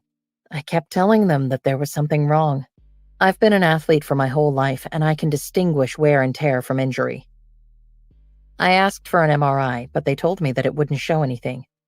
They had no answer when I explained that my legs were going numb and giving out on me in matches, that I could only lie down in bed for a few hours at a time. Finally, I had an MRI. I was in Austin, Texas, and I was backstage. A doctor came up to me to say, "Just so you know, we're not going to find anything." I would have given anything for that to be true. I had dropped the title and my rematch was coming up. I had a match in San Diego for Raw that I won, and then I flew to Phoenix for SmackDown the following night. I went for the MRI on that Tuesday afternoon before the taping. The doctor took one look at it and said, "This girl is about to break her neck in half." WWE sent me home. I wanted to see the WWE medical director, but couldn't seem to get an appointment. Finally, I texted the office, "Is it because I'm a woman that I don't get the same treatment as the male superstars?" I got an appointment. When he saw my MRI, his jaw dropped. He had only seen the same condition in one pro football player. He instructed me to get a cortisone epidural and rest to see if I could recover on my own without surgical intervention. I went back to Tampa and went to the hospital to have the epidural. The ER doctor came in and told me that I was on the cusp of being paralyzed. It was clear that he didn't agree with my treatment plan. He told me to be incredibly careful. One slip, one fender bender, and it could be enough. I was really frustrated because I felt like if I were a male superstar, I'd be getting radically different treatment instead of being instructed to just sit at home and pray. That's when I asked Natty to connect me with the neurosurgeon who had worked on her husband, Tyson Kidd. He had suffered a career-ending neck fracture in 2015. Dr. Juan Uribe is one of the best neurosurgeons in the world, and he was willing to listen when I told him how lost and confused I felt. He asked for my MRI and then called me to tell me that I needed to see him immediately. He was shocked that I was even walking, and couldn't believe that I hadn't had surgery. With most neck injuries, the standard protocol is to go through the back and replace your neck with a fake one. But he told me that my life would essentially be ruined by that intervention, and that I could no longer be active in the same way. He felt like I was way too young. Dr. Uribe offered an alternative, though he cautioned me that it might not work. He suggested going in through the front of my neck. He created a special instrument, sort of like a candy cane, that he inserted into my neck to scrape off the herniation and then repair it like a bone fusion. He knew he wouldn't be able to get all of it out, but thought he could get enough to make the surgery work. If it didn't work, he told me we'd have to resort to going through the back and doing a typical repair. In January 2016, I underwent surgery, and Dr. Uribe was successful. I had been told that my career was over, but I got back in the ring just 7 months later. I managed to do it because I followed Dr. Uribe's instructions to a T. My family rallied around me to help me mend. Dr. Uribe instructed me to keep my brace on for 6 months straight, and for the first 3 months to not so much as get into a car, and if I had to get into a car, to stay off freeways. He told me that if I could commit to that, I'd come back strong. And he was absolutely right. I did my neck exercises and physical therapy, and I kept going to the gym, if only to lift 2-pound hand weights and do some air squats. I knew I had to stay engaged and active if I wanted to wrestle again, that I couldn't let it all go by sitting on the couch in front of the TV. When they took my brace off after 6 months, my neck wasn't fully fused, and likely it won't ever be. But I decided I wanted to stage my comeback 7 months later at SummerSlam in August, and I set my mind to it. I followed my physical therapy routine to a T, even though it felt at times like I was doing nothing and I would never get there, and I continued to do more as my doctor signed off. I was working with my ex toward a massive match in April at WrestleMania. We were busy building story and momentum, but that final match very nearly didn't happen. A few weeks before WrestleMania, I messed up my timing and speared my head into Tyler Breeze's abs. When we collided, I felt this incredibly painful rush from my chin to the back of my skull. It felt like something was bursting out of my head. My head had even started bleeding. I had adrenaline though, so I managed to pick Tyler up and hit him with my Rack 2.0 finisher. My ex grabbed me, but I was in so much pain I couldn't even talk. The doctors took me to the back, and I was so out of it they made the correct call that I couldn't wrestle that weekend. I went to see Dr. Uribe, who told me that I had herniated the disc above where I had the surgery. He felt strongly that I needed to be done with wrestling. This herniation would likely heal, but the minute I got another, I would need double bone fusion, or end up paralyzed or dead.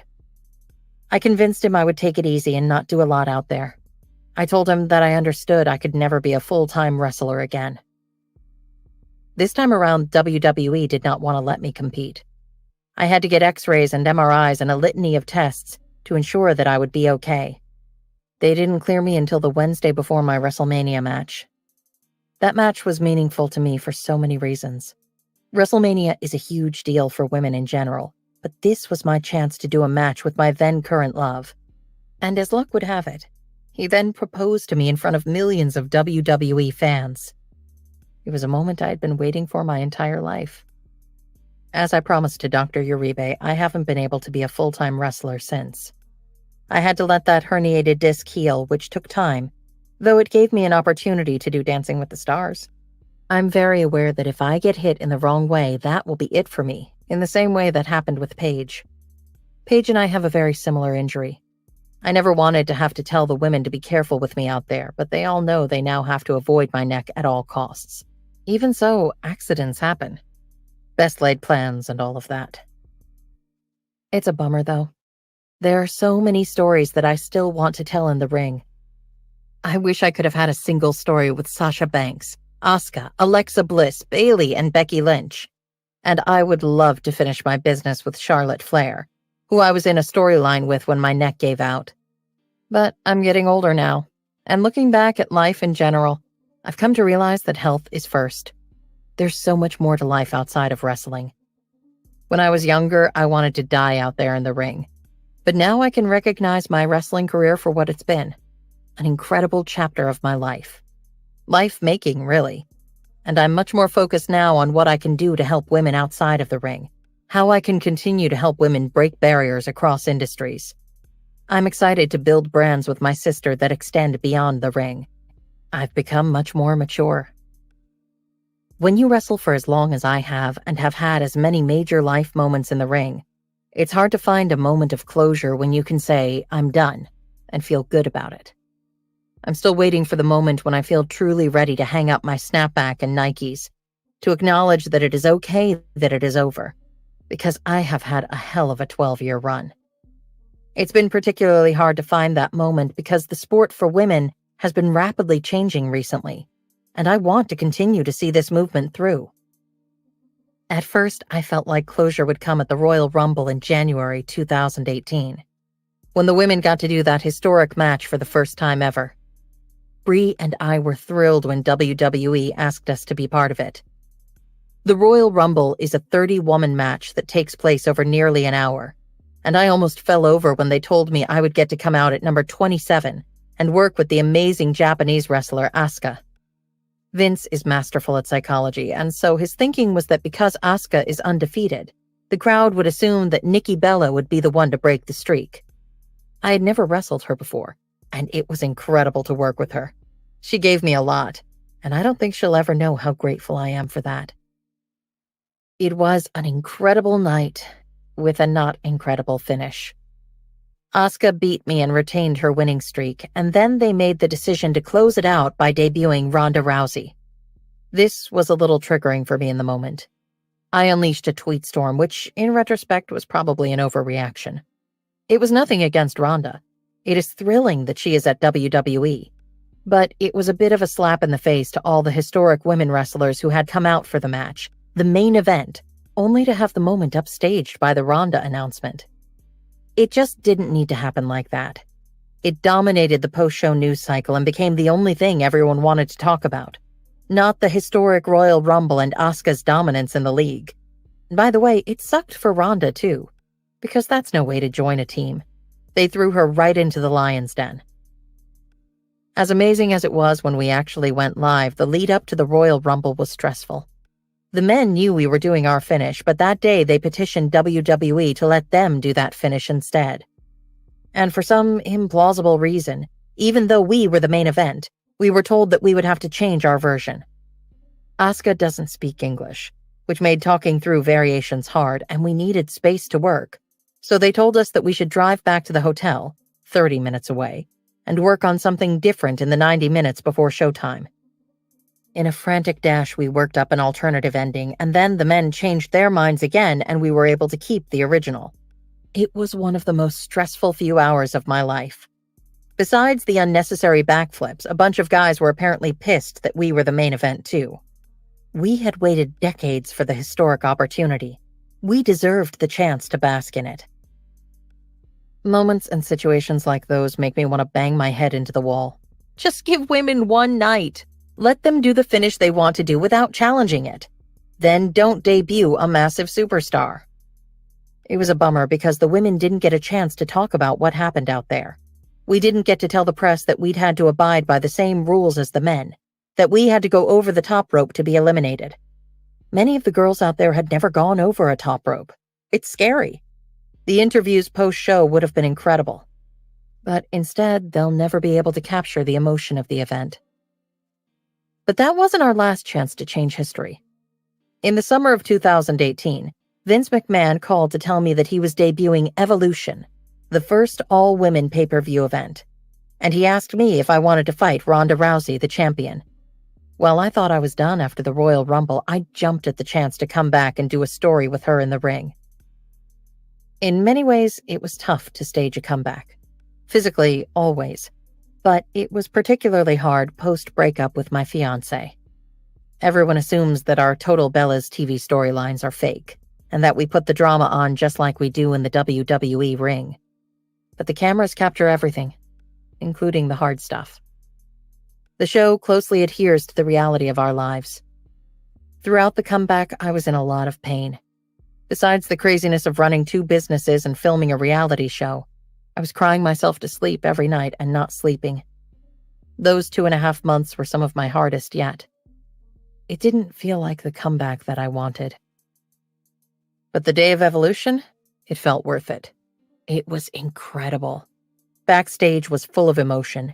It was such a strange experience to see only women for one, and the energy from the crowd was coming all the way back to reach us. When I walked out on the ramp for the sold-out show, I realized that half of the audience was the Bella Army. They had turned up in spades. We had done a pep rally the night before, and they were supportive and amazing to all of us. I was hopeful that they would be ringside, but I had no idea what it would actually feel like to walk out and see an arena full of women and men holding Bella Army signs and screaming their heads off for all of us. That's a memory that will be seared into my mind for the rest of my life. Nothing can top that. Even my main event match against Ronda. All the women that night left everything out there in the ring. It finally felt like what we had been fighting for so long had arrived. It was a movement for equality, being called by the same title, having the same time in the ring. It felt like respect and fairness. That night was career justifying. That night was worth breaking my neck for.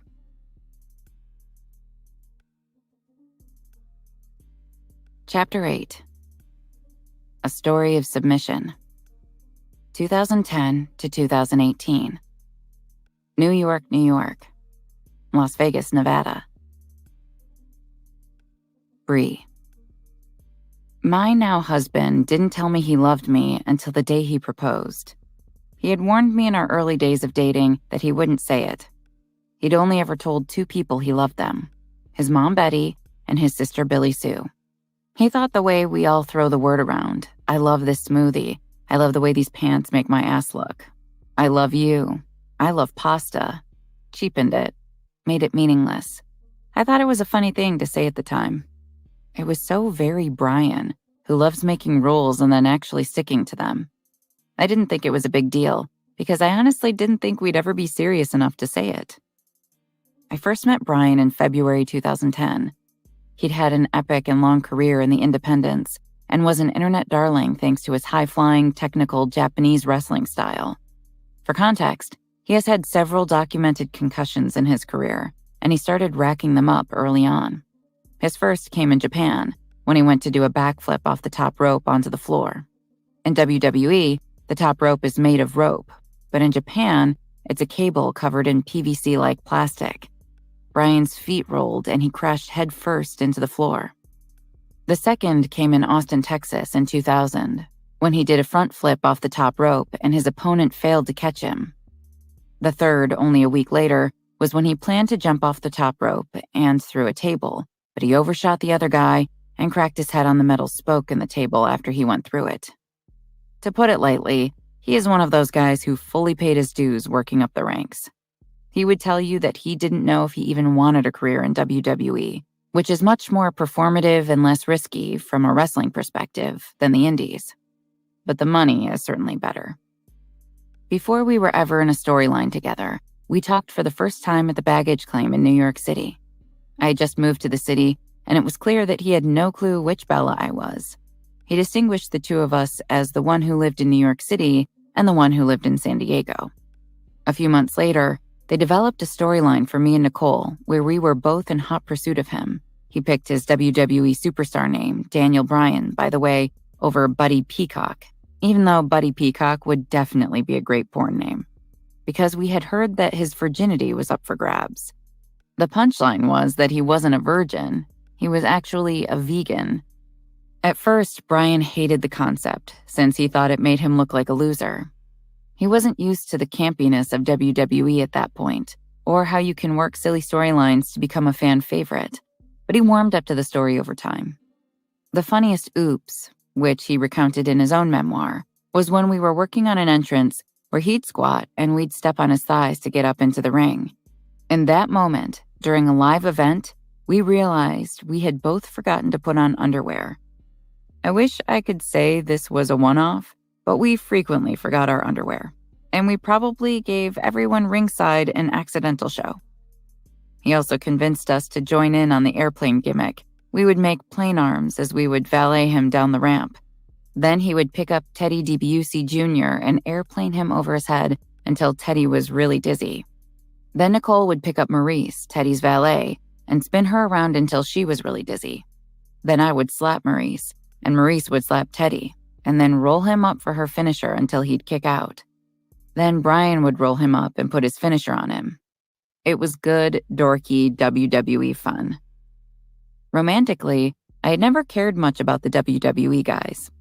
I was friends with a bunch of them, but preferred to hang out with bartenders and handsome strangers in New York City, rather than sleep where I worked. And Bryan really wasn't my type. I had always gone for tatted-up artsy skaters and musicians, not mountain men from Aberdeen, Washington, who came from a long lineage of loggers. But we were working together, and so we would chat before and after matches, and we found that we had a lot in common. I've always been an environmentalist, even though I didn't really know at the time how to articulate what that meant. I had always just felt a kinship with nature, an aversion to industrialization, a desire to preserve and not waste. Even when I was a kid, I would reuse paper to send letters to my sister, writing over old notes. Bryan was also, if more ardently, committed to saving the earth. We had both thought about joining the Peace Corps. It's weird to find those types of synergies within the ranks of WWE, which isn't exactly known as being a bedrock of bohemianism.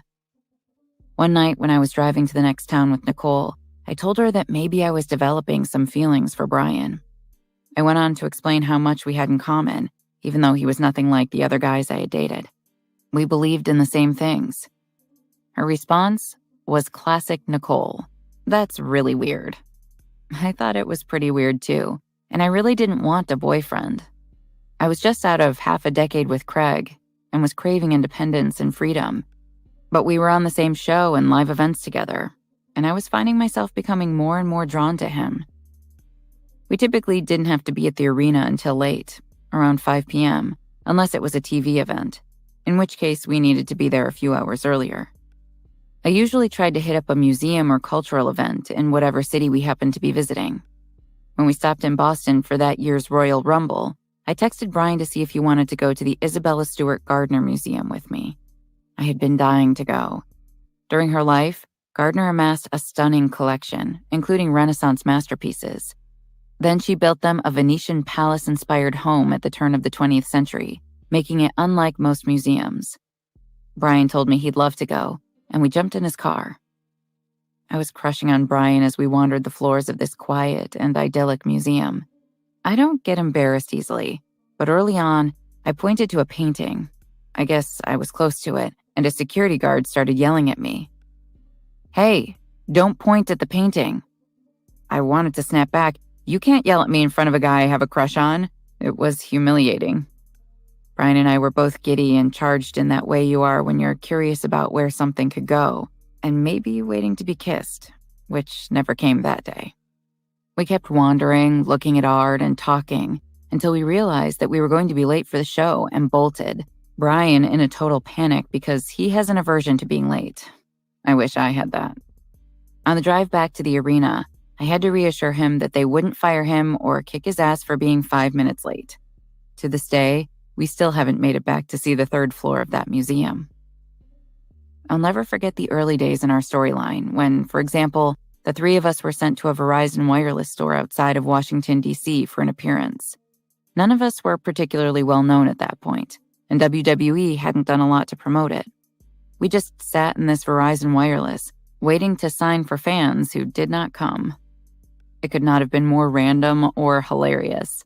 3 professional wrestlers, posted up between the cell phones and the cases. That's when Bryan told me that neither of us should reproduce, in general. He wasn't even talking about him and me together. He believes that we've stopped evolving because of modern medicine, and that the lives of many people have been saved who weren't supposed to survive. He was a very sick child with bad allergies, viral asthma, and a weak immune system. Meanwhile, I should have died in the womb or shortly thereafter, because my mom didn't realize she was pregnant with twins and stopped pushing after Nicole came out, leaving me in there without oxygen for a dangerous amount of time. At that point, I actually had a crush on the guy. I just remember thinking, what the hell are you talking about, you weirdo? Where was the romance? Our storyline was coming to an end. In our competition for his virginity, Nikki and I had both kissed him, but popping his cherry wasn't exactly going to work on TV.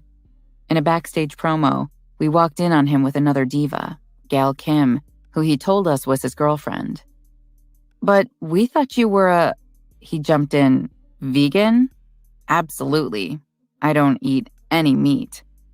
We went on to fight Gail, and I got to hit Bryan in the face, or ear, to hear him recount it. That culminating scene was fun, but it meant that I no longer had any reason to hang out with Bryan.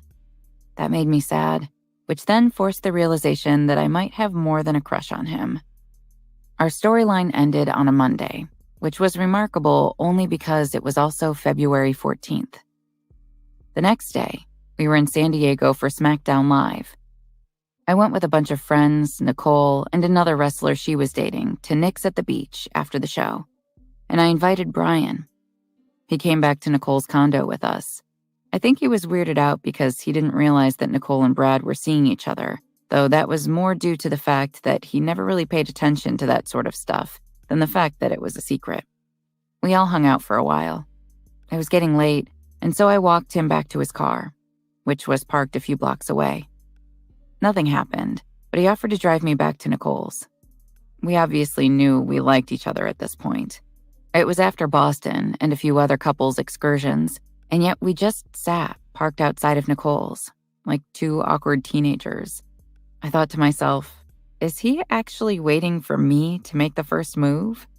Then I opened the door with an, "Okay, bye," and bolted upstairs.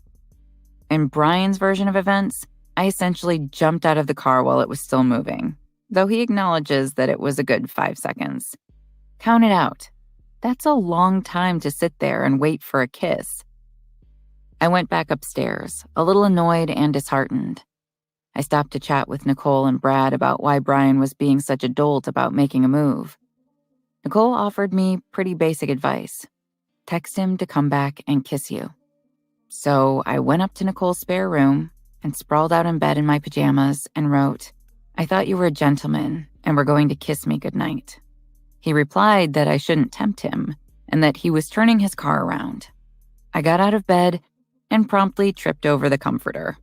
Nicole came to see why it sounded like I had been tackled, and I told her about Bryan's U-turn. It was so awkward. I probably should have brushed my teeth. The elevator in her building was unreliable, and so I took the stairs. I felt like I was doing a reverse walk of shame. Bryan was down there waiting for me, and as I went to open the gate, he grabbed me and gave me a kiss. It's funny because I thought he was going to be a bad kisser. Maybe I had bounced from the car because I had been scared to find out, but he was fantastic. That's high praise coming from a kissing bandit like me. We stood outside and made out for a while. Bryan thinks it was raining, but I don't remember that. And then that was it. A perfectly PG-13 romantic moment. I ran back upstairs to Nicole's, and he headed back to his hotel before flying home to Las Vegas. To this day, we still mark February 15th as our anniversary. After that, Bryan and I started to date. We kept the fact that we were seeing each other a secret at work. Nicole and her boyfriend were really the only ones who knew. At that time, when relationships were open at WWE, there was always a lot of stigma. Other wrestlers would put a lot of negativity around it, plotting and wishing for its demise, seeding shit. We're a dramatic crew. I'm not sure what that was about, but it was definitely a thing back then. Now, everyone seems to be in a relationship with another wrestler. There was also always the threat, which I don't think was ever real, that the top creative brass at WWE would separate you and put you on 2 different franchises. I'm sure there was some truth to all of this, but there was also a lot of myth-making. Regardless, Bryan and I vowed to keep it just between us for as long as we could. It almost came out at the end of February in Fresno. I'd picked Bryan up from the arena, and we went back to the hotel. I think it was a Holiday Inn Express, to get it on, for the first time ever. Bryan is really romantic, and quickie is not part of his vocabulary. He loves to set a mood, take his time, light some candles, bust out the massage oil. Bryan's travel buddies, Sheamus and Teddy DiBiase Jr., saw me picking up Bryan after he had shrugged off joining them for dinner. They openly pointed and laughed at us before heading their own way. What we didn't realize was that they were actually booking it back to the hotel. All the guys had checked in at the same time earlier, and so the front desk attendant didn't ask for ID and gave them a copy of Bryan's room key. A few minutes later, They busted in on us before anything had officially happened, though neither of us had any clothes on. Bryan charged them, buck naked, and tried to kick Teddy in the head. I had crawled under the pillows, and Sheamus just sat there and patted me on the head. It was, in retrospect, a story for the ages. It still makes me laugh, but Bryan was so flipped out that we ended up skipping sex and just going straight to bed. It was, in short, a mood killer. For months, I would travel to the next town with Nicole and then sneak into Bryan's hotel room at night. Ultimately, we spent about 5 nights of the week together when we were on the road for WWE. Then we would separate for a couple of days so I could head to New York and he could go home to Las Vegas, where he was living at the time. Those were great days. Nicole and I would arrive very late at night, typically between 2 and 3 a.m., depending on the length of the drive.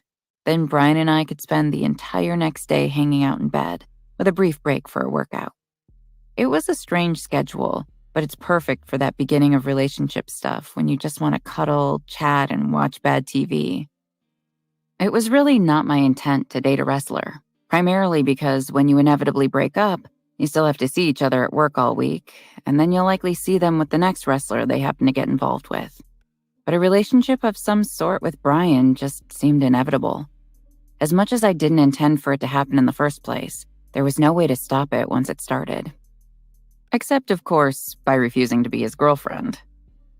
Once we started having sex, he jumped to the natural conclusion that we were boyfriend-girlfriend, whereas I thought we were just having casual sex. When I was back in New York City, it's not like I wanted to go out and get action, but I did want to revel in my freedom along with my girlfriends. And officially, I had been seeing someone in New York who I needed to shake off. He was an Italian guy who owned a wine company. For me, he epitomized living in the city, having freedom, having a good time, having a relationship without pressure and labels. I knew he wasn't the one, which only made it more fun. Ultimately, I had to end things with him. Maybe he could sense that there was someone else in the picture, but he began to want more from me, and I was falling for Bryan. After it ended with the Italian, it was weird. While I maintained that I was in an open relationship with Bryan and absolutely free to date other people, I didn't meet anyone else. Nobody really grabbed my attention because Bryan really did have it all. I just didn't want to admit it to myself. Bryan hated New York. While the city made me feel alive, independent, and like a woman, it made him feel overwhelmed and miserable. On the flip side, I hated going to Las Vegas with a fierce passion. While I would never officially kick a relationship to the curb because of location and real estate, from the outset, I assumed our relationship was doomed. In my mind, I had sworn forever allegiance to Manhattan. I thought, like Carrie Bradshaw, it might be my one true love. A few months in, when we were sitting in bed together in Europe in April 2011, Bryan formally asked me to be his girlfriend. And I said no. And then he asked me again a few weeks later, and I said no again. Finally, after asking me yet again, he told me that if I didn't commit, he was done. He gave me an ultimatum. I couldn't bring myself to cave, simply because I didn't want to be a girlfriend. It seemed really important to me at the time, and not giving in was a doubling down on that. I didn't want a serious relationship. I just wanted freedom, which included the freedom to see as much of him as I wanted. It all came to a head because Bryan is a teetotaler. Because of his dad's history with alcohol, he just won't touch the stuff. I, on the other hand, love my wine. I love to get into Brie mode when it's merited, when I just have the time of my life. I'm a happy drunk. I'm good to have at a party. We were together, wrestling in the lead up to New Year's Eve on the East Coast, and then we had a short, one-day break before we needed to be in Memphis. Bryan asked me about my New Year's plans, and I shrugged him off. In retrospect, not the right thing to do. When you care about someone, you should usher in the new year together. But I wanted to Brie mode it out without Bryan's judgment, and I thought his dislike for New York City would put a damper on the night. Plus, our contract was coming up, and it seemed likely that Nicole and I would walk away from WWE. So I think I had started to subtly push him away. The next day, he broke up with me on the phone. My sister was staying with me at the time. I walked home to my apartment in Greenwich Village and then I started to bawl. I told her that my heart hurt and that I was really sad. I didn't want to lose him. Nicole, ever the relationship savant, pointed out that maybe if I didn't want to lose him, I should not give him away. Then Bryan called and said, "I'd rather have half of you than none of you." And I replied, "I would rather have all of you than none of you." Later that day, I went to Washington Square Park and sat in the sun and wrote a pros and cons list about Bryan. The pros came easily, whereas I had to dig deep for the cons. Everything I came up with to fill that column seemed really stupid and trivial. Doesn't live in New York, doesn't drink, is a wrestler. As I sat there in the cold winter sun and thought about Bryan, something in my heart felt warm and satisfied. I flew to Las Vegas to see him and make it official. We were sitting in his room, for which he paid $700 a month, listening to Pearl Jam. I asked him to be my boyfriend. He said no. "It doesn't feel good, does it?" he asked. Then he said, "Yes." About 3 weeks later, I had a call to check in with a medium whom I spoke to pretty regularly. While Bear sends me signs constantly, I still like to have a direct line to hear confirmation and validation that he can hear me. She asked me if I had been in a park recently thinking about Bryan, and I confirmed that in fact I had been. Bear wants you to know that he was shining so much light and sunshine on you that you made the right decision, that the glow you felt in your heart was real. This wasn't the first time that I felt like Bear had sent Bryan to me, but it did feel like the first official confirmation that Bryan was the right choice. While I wasn't calling her to justify my decision, I had already made up my mind. It was nice to know that Bear approved, nonetheless.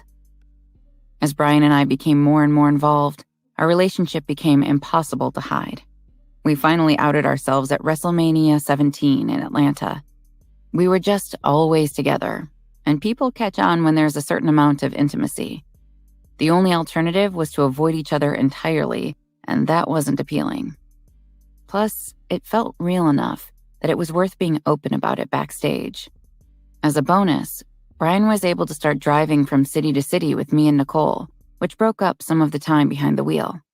I don't think it's just a twin thing, but there's something really special about watching two people you love come to love each other too. We were like Three's Company, bickering, laughing, and teasing. Nicole and Bryan's relationship is based on giving each other shit. We would call her Third Wheel Nikki. They have seemingly different values, and so there is endless territory where they completely disagree. Plus, Nicole and I have a pretty limited vocabulary, whereas Bryan is the king of big, smart words. That alone was pure comedy. It's where the idea for Bella Brains, our YouTube quiz show, came from. These jokes made the miles pass quickly, even though Bryan is the slowest driver. The funniest moment had to be when he was pulled over for speeding on our way to Yakima, Washington, which felt like a total impossibility. Bryan drives under the speed limit, never even 5 miles per hour over. But he had picked up some speed accidentally coming down a hill and got slapped with a ticket. Nicole and I howled with laughter. We made local food our big thing and would always hunt down the town's culinary gems, like pancake balls in Columbus, Ohio.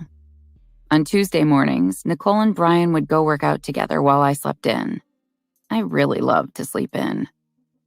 Bryan also learned that just because I love nature doesn't mean I'm not scared of it. In the early days, I really had to pee as we were driving through the backwoods of Mississippi. Bryan kept offering to pull over, but I was too scared to go to the bathroom in the grass because of the bugs. So he pulled into a gas station and I peed in the parking lot. Understandably, he thought it was really weird. It was weird. But man, I hate bugs. Bryan is really thoughtful. The Valentine's Day after we started dating, he sent Nicole a gorgeous bouquet of roses with the note, "Because every woman deserves flowers on Valentine's Day." Meanwhile, he had sent me a vegan cupcake from the Red Velvet Cafe in Las Vegas that arrived smashed. It turns out he had sent me roses too, but they got held up and arrived later that night. It was pretty hilarious to have spent all day dissecting his intent. Ultimately, I gave up New York for my relationship with Bryan. We toyed with the idea of finding a bigger apartment there, in Dumbo or the financial district, But Bryan just didn't think he would be happy in a city where the natural world plays such a small role. I could understand that. Living apart wasn't enough of a reason for me to keep holding on to my studio in Greenwich Village, but Vegas was a non-starter for me too. We ended up moving to San Diego, where we could at the very least be closer to my family. Bryan and I moved in together in May 2012, just weeks after Nicole and I ended up leaving WWE. We were too frustrated to stay, with the lack of equality, the lack of good storylines, the short matches, so we left, even though it meant that I would spend a majority of most weeks away from my boyfriend. While WWE asked for us back, we returned about 11 months later with our Total Divas TV show. I wasn't having the same luck bringing Bryan to submission around the whole "I love you" conversation. When you're in love, it's really hard to not say it all the time. I'm expressive. I'm unfiltered. I'm used to saying exactly what I think. But Bryan, just as he had declared at the very beginning, wouldn't cough it up. I used to sing Skidamarinka-Dinka-Dink on repeat. Skidamarinka-Dinka-Dink, Skidamarinka-Doo, leaving out the I love yous for him to fill in. When I passed the torch to him to fill in the blanks, he would just stick out his tongue.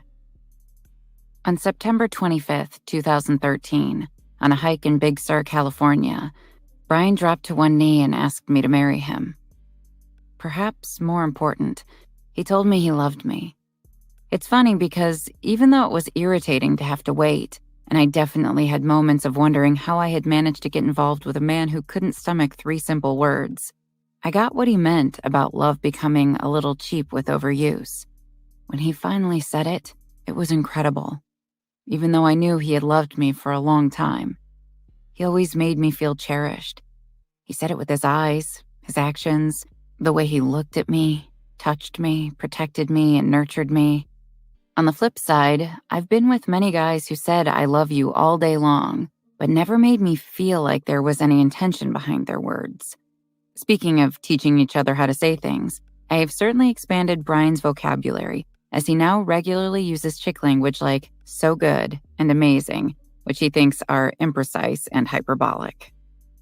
We'd had a couple of epic fights about the L word over the course of our relationship, not so much about his refusal, but about the fact that he can be so rigid and unyielding, and about the fact that he has so many rules, whereas I'm a free spirit. With Bryan, it was a lot of I don't drink, I don't say I love you, I don't, which led me to the inevitable question, then what do you do? I'll spare you all the details, but there was one moment when we were dating where we didn't use protection even though we always did, and I checked in with him after. Are you sure you're okay? You always said after marriage, and I know you have rules about this. It's fine. Are you sure? It's fine. When we were done, he told me that he needed to go take a shower and think about this. Now, obviously, that made me feel really bad. I wanted to be cuddled, not feel like I had defiled him. After, when he came back into the room, he said, I'm fine with the decision. I'll never forget his exact phrasing. What a wonderful weirdo. Bryan's proposal was on camera, though he was so nervous he forgot to say most of what he had planned. He made peanut butter and jelly sandwiches, and we sat on a cliff overlooking the ocean while he told me 20 things he loved about me. I guess I had told him that I didn't care where he proposed or when, but that the words were really important. That's a lot of pressure. Of course, neither of us actually remember what came out of his mouth. He also told me that he had wanted to propose on the 3rd floor of the Isabella Stewart Gardner Museum, but this sweeping view of the ocean, which he likened to our love, would have to do. We were staying at the Jewel in the Forest, which is essentially a dome in the woods for hippies like us. It was the first time we ever went to the bathroom in front of each other because the toilet faced the bed. There might have been a few strings of beads for privacy. Bryan got to hear me poop while he looked me in the eyes. I love that we reached a whole new level of intimacy at a moment when we had decided to cement our relationship. I was fine with the decision. We got married in a rush, in part because they really wanted it for Total Divas. Since our relationship had been documented there, we thought it seemed fair. Plus, Bryan is a pushover. If we had to do it over, I think we would have tried to stretch it out so it wasn't all a blur. Bryan had his title match in WrestleMania 30, a massive, massive moment in his career. Then we were married the following Friday. We also closed on our first house. It was a lot, probably too much. But it's also hard to want anything to be different when it was amazing despite the condensed timeline. Maybe it's that Nicole and I were raised in a farming family and were always around animals, but I've always felt most comfortable in nature, and I've always had a deep kinship with Native American cultures. When genetic testing came along, I wasn't surprised to discover that we're actually part Native American. I grew up with a lot of love and respect for the land, and always found places like the more industrial parts of New Jersey to be really disturbing, like the land was being pillaged and denuded in a way that didn't seem just or sustainable. But Bryan is a next-level environmentalist. Give the guy a composting toilet, a gray water system, and the opportunity to live off the grid, and he's really happy. If I wouldn't vehemently object, he'd build an outhouse in our backyard, hook up a rain shower, and turn off our water. Bryan and I are both vegetarians, which hasn't been a lifelong choice for me. I had tried it in my 20s, then pescatarian ultimately, but now it's how we live, and it feels right to me. In theory, I'd love to become vegan, but I'm not quite ready to give up on the cheese plate. When Bryan goes on the road, I pretty much live on wine, pickles, and cheese, and not the kind made from cashews. Bryan has taught me a lot about sustainability over the years and really pushed me to be better at what I believe in. I love our environmentally friendly life and take a lot of pride in the fact that we're good role models and protectors of the earth. And the added pressure of all those eyes on us has probably made us double down on it too. It's funny because, in contrast, Nicole seems like she's consumed with superficial things. But that's selling her short, because she absolutely gets it. In fact, she has lost out on tons of money because of me. We've turned down a lot of deals from big fast food companies simply because I couldn't get comfortable with their factory farming practices. She never tries to strong-arm me into doing it. Though we did toy around with the idea that I could donate my share to the ASPCA or Sierra Club in a subtle middle finger. Instead, she vows that she will never make me do something that goes against my beliefs. Bryan always calls Nicole when he needs gift advice from me, which I'm sure boils down to her advising him to go and buy me some shoes made out of recycled tires, or a purse made from trash bags. She doesn't try to foist the stuff that she likes on me. Even though she lives a 5-star life, she's sacrificed a lot for me, and she never complains. She's always known who I am. I grew up lower middle class, but Bryan grew up really poor. He lives in constant fear of never having enough, even though we have plenty. We live as small as possible, both to limit our environmental footprint and also because enough is just perfectly enough. My only goal in life is to have a savings account that will cover us in case of emergencies, so I don't have to wake up in the middle of the night stressed about making our mortgage. And if I can, I love to fly business class. I've been spoiled a bit in the last couple of years, though I spent a decade flying across the country for WWE in the back of the plane. It's one big splurge that Bryan and I agree on. This is not to say that I don't still sometimes fly coach, which I just did the other week with Birdie on my lap. We sat in the bitch seat, in the back of the plane, in the row of seats in front of the bathrooms. Right now, we have 2 homes. My husband will not give up on Washington State, and when I had Birdie, I felt acutely that I needed to be close to family in San Diego, and I needed sun. We made a compromise and built a house in Port Townsend, which is a cute town outside of Seattle. It's in the rain shadow, meaning it's not quite as wet. Then we found something to rent in California. I did finally convince him that we needed to give up his childhood home in Aberdeen. His mom was making more use of it than we were, and it still seemed like it belonged to her. And probably rightfully so. I didn't feel comfortable dismantling it in order to make it my own, since it clearly held a huge amount of sentimental value for him. He said I could change it, but I never felt like I could do anything other than add a throw pillow or 2. After all, if Bryan wanted to preserve something from childhood, then he should keep it preserved. I'm not sure why houses have never really meant anything to me. I think it's because my own home growing up was never a fun place to be, so I never grew attached. I envy people who have one home, with their family nearby in the same town. It's hard because Bryan's sister lives in Pennsylvania. My mom is in Tampa. My dad is in Mexico. My brother is in Phoenix. My sister is everywhere. What I wouldn't give to not have to travel over the holidays, but just root down with everyone, all in the same place. So it will be in our next lives. Besides Aberdeen, the only other thing we've really fought about in our relationship is booze. Bryan's dad was an alcoholic, which was debilitating for both him and the family. He walked out when Bryan was young, leaving Bryan's mom to struggle to make ends meet as a single mom. Bryan did maintain a relationship with him during the times he was able to stay sober. Bryan is rigid and rule-based, and at a very young age, he vowed to never even test his tendency for alcoholism. He has never had a sip of alcohol. He's never tried a drug. He's never had a drag of a cigarette.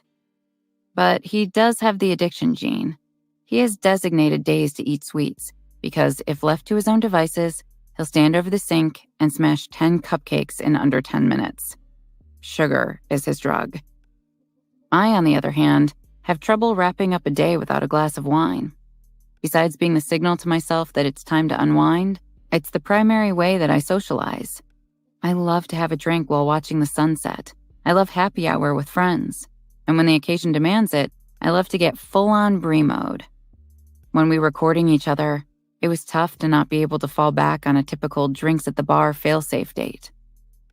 While the idea of Bryan being able to enjoy a drink with me is tempting, I'm relieved that he is so unrelenting about not even trying it. It was just frustrating at various points of our relationship when he expected me to be the same. In the early days, he treated me like a burgeoning alcoholic. He used to be so judgmental. When I'd go to order a second drink, he'd stare at me from across the table. "Don't go old big bug eyes on me," I'd yell. I wouldn't back down or let him cow me into limiting my drinking, because I know I don't have a problem with booze. I knew that if I were to give in to his pressure, it'd be over. I refused to be policed by my husband. To me, that doesn't sound like a relationship. That sounds like jail. I've always been the loud party girl. Nicole and I were the ones on the bus during the WWE European tours singing and drinking wine and DJing with Santino. Bryan thought we were those really annoying Bella twins, but it was fun, and those trips were always the most bonding. Nowadays, people are more inclined to dive into their iPads. But at that time, those bus trips were the best. Bryan has always known that that's how I like to roll. I'm the type of girl who likes to get drunk and do interpretive dances. Ultimately, I had to have a big talk with him and remind him that I'm not his father. If I don't feel like having a drink, I can certainly abstain. I'm perfectly capable of having a dry January or cooling it off when I feel like I've had enough. When I was pregnant with Birdie, he asked me not to drink even a sip of alcohol. I felt like I had to give that to him, even though most women I know felt like they couldn't get through the third trimester without an occasional glass of wine. Near the end, when she wouldn't come and I was going days past my due date, my acupuncturist directed me to go home and have a glass of wine. But no dice. The addict gene isn't the only one Bryan has to contend with. There's also a pretty terrible history of depression on his dad's side of the family, and Bryan has struggled with it throughout his life. I definitely think that the concussions he's suffered have amplified this tendency. Though to hear him tell it, he's always been Eeyore. He has struggled with crippling bouts of depression since he was a kid. He can feel them coming and just puts himself to bed until they pass. He understands all the while that it is a chemical imbalance and not a deeper statement about who he is. He has also learned ways of minimizing the attacks, typically through watching what he eats and exercising every morning. I think the other reason I'm dedicated to living well within our means is that I don't want the added pressure of being performers for the rest of our lives, particularly because it's not necessarily possible. When Bryan was forced to retire in 2016 because of issues from concussions, he was devastated. He'd known he couldn't wrestle forever and was prepared to leave at some point, but he wanted it to be on his own terms, not on doctor's orders. Because of this, he suffered from a mental breakdown, compounded by debilitating depression. It was horrible to watch, and as Bryan's wife and partner, it was scary too. When you're defined by one thing for decades, and it's no longer yours to own, you can lose your entire sense of self. Bryan went back to WWE to be a general manager in the hopes that being around wrestling would be satisfying enough. But he always felt like going back without being able to get in the ring actually impeded him from getting over it and finding something else to do with his life. He had to watch from the sidelines as his friends wrestled, when he wanted so much to join them. When forced into retirement, Bryan spent an insane amount of energy getting cleared to return to the ring. He traveled across the United States meeting with doctors, all of whom believed that he was well enough to wrestle. His brain was not irretrievably damaged, and his neck was sturdy enough. He broke it in 2014 on live TV. But ultimately, it was up to WWE. I have always told Bryan that I will support him in whatever he wants to do. I'll never hold him back, because I know that I would resist being held back myself. I firmly believe that nobody should have dominion over someone. We're all here to live our own lives. That said, Bryan knows what could happen if he causes irretrievable brain damage through one more bad fall. It's just not worth it if any of the doctors think it's a risk he shouldn't take. I think trying something new could be amazing for Bryan. He's a brilliant guy, passionate about the earth and the environment, intent on leaving it in a better place than when he found it. I would love to see him working outdoors, expressing his love for animals and the planet, putting his energy into something like watershed management, or telling the world why everyone needs a composting toilet. But he's not done wrestling. In March 2018, he landed in Texas from Saudi Arabia and had a voicemail from Dr. Maroon that he wanted to see him. He boarded the next flight to Pittsburgh, ran through a handful of tests, and then Dr. Maroon slipped a piece of paper across the desk that said, "Finally, you're cleared." He was immediately on a flight to Texas for SmackDown, where he was powerbombed by Kevin Owens. I watched him on TV that night and could see him fighting back a massive smile. Only Bryan would welcome a powerbomb from a 266-pound man. I think that Bryan's story is really inspirational. I feel that he needs to spend some time out on the road speaking, letting people know that they're not alone if they suffer from depression or mental illness. We filmed his complete breakdown for Total Bellas. It was all on tape. He had the option to cut it, but we ended up airing a significant portion of it. He wanted other people who are feeling the same way, who grapple with the same types of issues, to see him tackle it head on.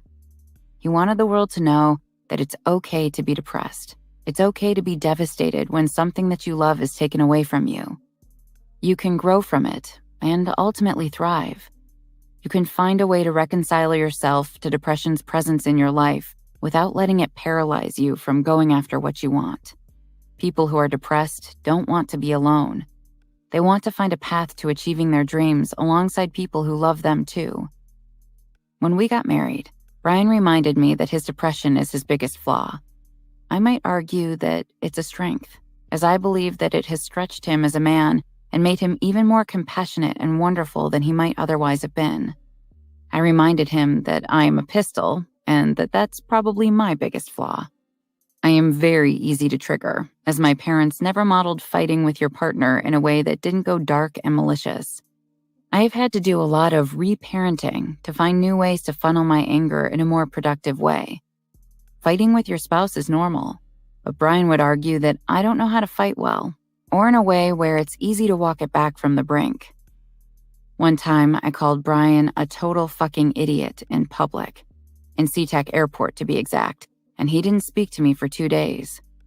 And to be honest, I've called him something like a fucking idiot more than once. Now that's mean, kind of unconscionably mean, and obviously not true. But I didn't have the self-regulation to express my displeasure in a less intense and angry way. I would just flare up, express, and then be forced to repent in a pretty significant way. Here's how it started. We were eating breakfast at Anthony's in the Seattle airport. We were heading to San Diego so Bryan could meet my grandma. He went to the bathroom and left all his stuff at the table with me, including his phone, wallet, etc. And then he didn't come back. I figured he was having some issues and so waited for a bit before I realized that our flight was boarding. I packed up all his stuff, grabbed my bags, his bags, and dragged it all to the bathroom. I asked a random guy to go in there and look for the bearded mountain man, and he told me he wasn't in there. Then they called final boarding, and I had to sprint with all of our stuff to the gate, where I found Bryan just standing there. He claims that he went back to Anthony's and I wasn't there. I'd somehow vanished myself, or decided to pull a prank and asked a busboy to hide me and our luggage. I obviously hadn't moved. I was pissed, particularly because he kept maintaining that I wasn't there.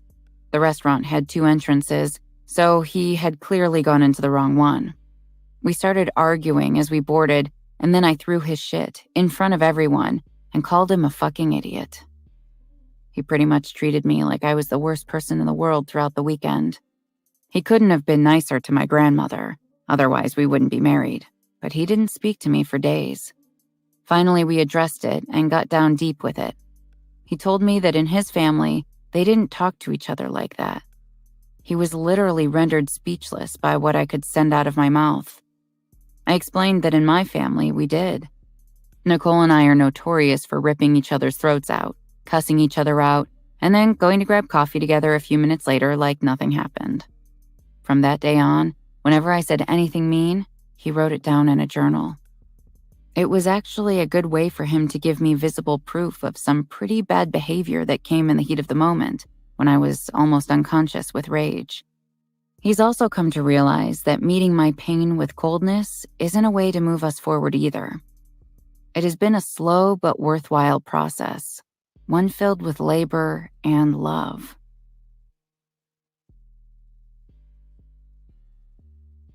Chapter 9. Rack Attack. 2012 to 2019. Land O'Lakes, Florida. San Diego, California.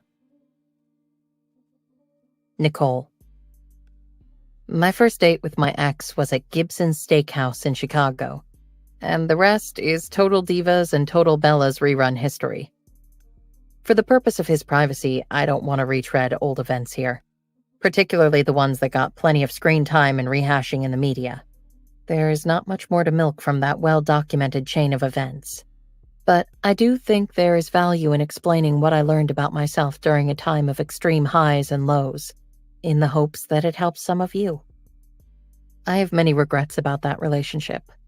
The primary one is that I wish I'd known myself better before I got into it. I wish I'd understood how the patterns in my life and my relationship with my own father informed how I react to love, boundaries, and feelings of abandonment. I think I could have averted some of what happened. Because my dad left when I was 15, I learned how to fill in the holes. I expect to be left behind, and to find a way to not confront or acknowledge those feelings of loneliness and abandonment. It's almost scarier to me when someone seems like they're sticking around. I've learned that it puts me in a position of expecting the worst, waiting for the other shoe to drop. I believe that it actually causes me to panic. Because I am a chin-up type of girl, I feed myself a diet of deprivation. I assume that I don't need anyone to help me survive and thrive. And I think this mindset meant I never processed my feelings. I've just always been focused on moving forward, step by step, on getting up every time I'm knocked to the ground. While my ex and I tried our hardest not to go too long without seeing each other, looking back, I don't think it was enough. It is easy to recognize that our long stints on the road and working all of our various side hustle jobs left me feeling almost pathologically lonely. I just didn't know how to identify the emotion. And I certainly didn't know how to ask for what I needed. I was intent on fitting into the contours of my ex's very busy and big life. That was paramount to me, pleasing and keeping him content, not voicing my own needs. He had no idea I wasn't getting what I needed because I never said anything. The pleasing bug is another side effect from my turbulent childhood. I am attached to a very disturbing core belief that I am only lovable when I put other people first, that I only deserve their affection because I am useful and handy. I learned from my ex that this is a profound fallacy. He could see the real me and love me just the same. It felt too good to be true. I felt undeserving. We also struggled to align on what we both wanted, because from the outset we wanted different things. Rather than turn and face that, I pushed it under the carpet and figured I could pretend like it wasn't there. Because I was terrified of losing my love, I stuffed my desire for marriage and kids as deep as I could. He had made it clear that they weren't on the menu for him. That's tough though, because if you're inclined that way, then the more you grow to love someone, the more you want it all. I stopped giving voice to those needs though. I was worried my ex would call it off and let me go. And while I wanted those things very badly, I just wanted him more. If I had known how to read the cards, I believe things would have been different. When I had a major operation for my broken neck, my ex didn't leave my side. He slept on the hospital couch. He looked like the Incredible Hulk, curled up into the fetal position. He wouldn't let anyone send him home. He helped me go to the bathroom, even though it made me want to die with embarrassment. I couldn't stand to feel so needy, even though it seemed to make him so happy to take care of me. I wish I had seen that experience for what it was. An opportunity for me to identify and then talk about how undeserving and unworthy I felt, how terrified it made me feel to be dependent, how uncomfortable it makes me feel when I'm not working for affection but instead just basking in love.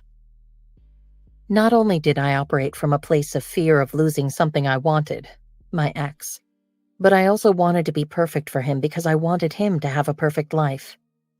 I so desperately did not want to rock the boat that I threw a lot of things I wanted right out of it. I was continually dishonest about what I wanted, with myself, with my ex, because I was operating out of a place of fear.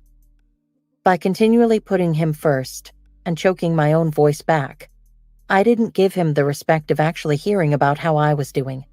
I didn't give him or our relationship the benefit of the doubt that maybe it could handle more.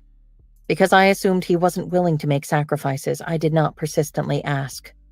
Because I was so fixated on what I believed he wanted, I made many decisions on his behalf even though I was losing myself in the process. I don't think it was until I did Dancing with the Stars that I really woke up. The producers got me an apartment in Los Angeles for the show, where I stayed for about 11 weeks. It wasn't a palace, but I loved it. I loved doing whatever I wanted, and I loved getting back into my body through dance. I loved hanging out with friends and going out to see live music, brewing a pot of coffee, making an English muffin and some watermelon, choking down my vitamins, turning on the Today Show. I liked how it felt to be that independent girl. I had been sitting in a jail cell without realizing that the door wasn't locked and that I had built it myself. After Dancing with the Stars, I felt like I'd found myself. I didn't want to lose her again. One of the things that Dancing with the Stars also unlocked for me was the idea that I can stand on my own. I think it's partly growing up as a twin and then becoming a star based on that twindom, but being involved with a megastar also undermined some of my faith in myself. Brie and I hear it all the time, that we've only gotten the opportunities that have been granted to us because of the guys we're with. Without our men, we wouldn't have our platforms, our prominence within the world of wrestling, our brands. We'd never have been able to become women's champions. It's unfair, and it's part of our deeper epidemic as a culture to pull other women down or put their achievements in the context of the men who got them there. I know the Bella Army wants to fight that battle of shifting the perception of women in our sport. When we made it to the main roster, I was not with my ex. When we landed Total Divas, the production crew knew nothing of our relationship.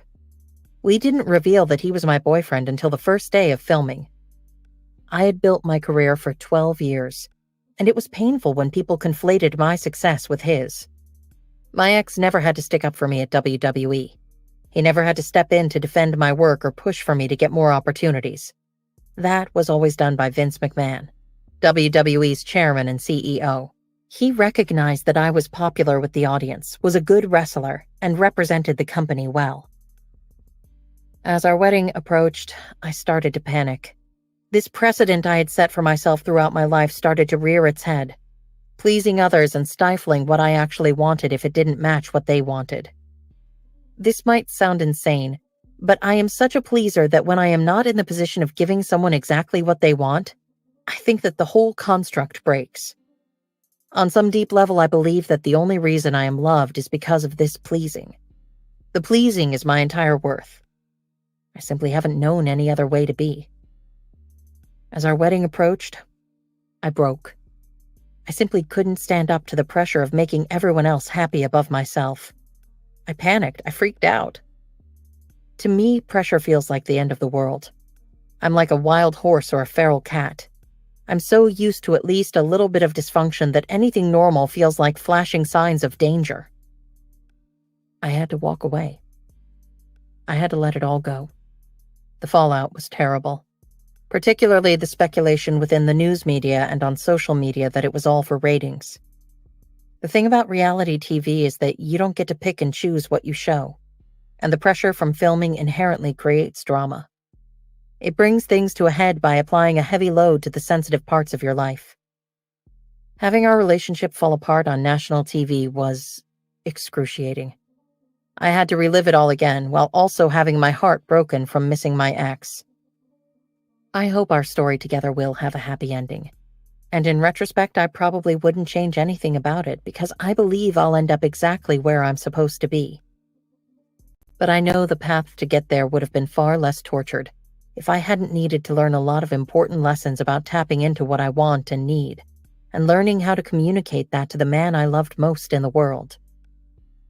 I don't know what I was scared of. I don't know why I held back.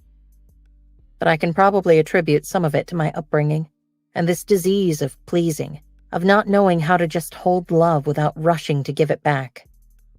I have also learned how to sit with pain, without covering it up or forcing it to be okay. If you want something, you have to be willing to call someone to the mat to get it. You have to be willing to take a stand. You state your position and then defend it, even if it means walking out of the arena without the thing you most wanted to win. But if you don't try, if you don't put yourself forward, if you don't lay it all out on the line, then it's nobody's fault but your own if you don't get it. We often operate in relationships like we're with mind readers. Like we should all be so tapped into the other person that we can automatically know how they feel. I've found that sometimes I don't even know how I feel until I start to give it real voice, to hear how it sounds coming out of my mouth.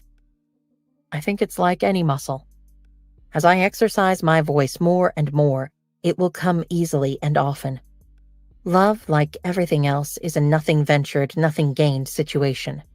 Say who you are. Say it often and with passion. Chapter 10. The Finisher. 2017 to 2018. Los Angeles, California. San Diego, California.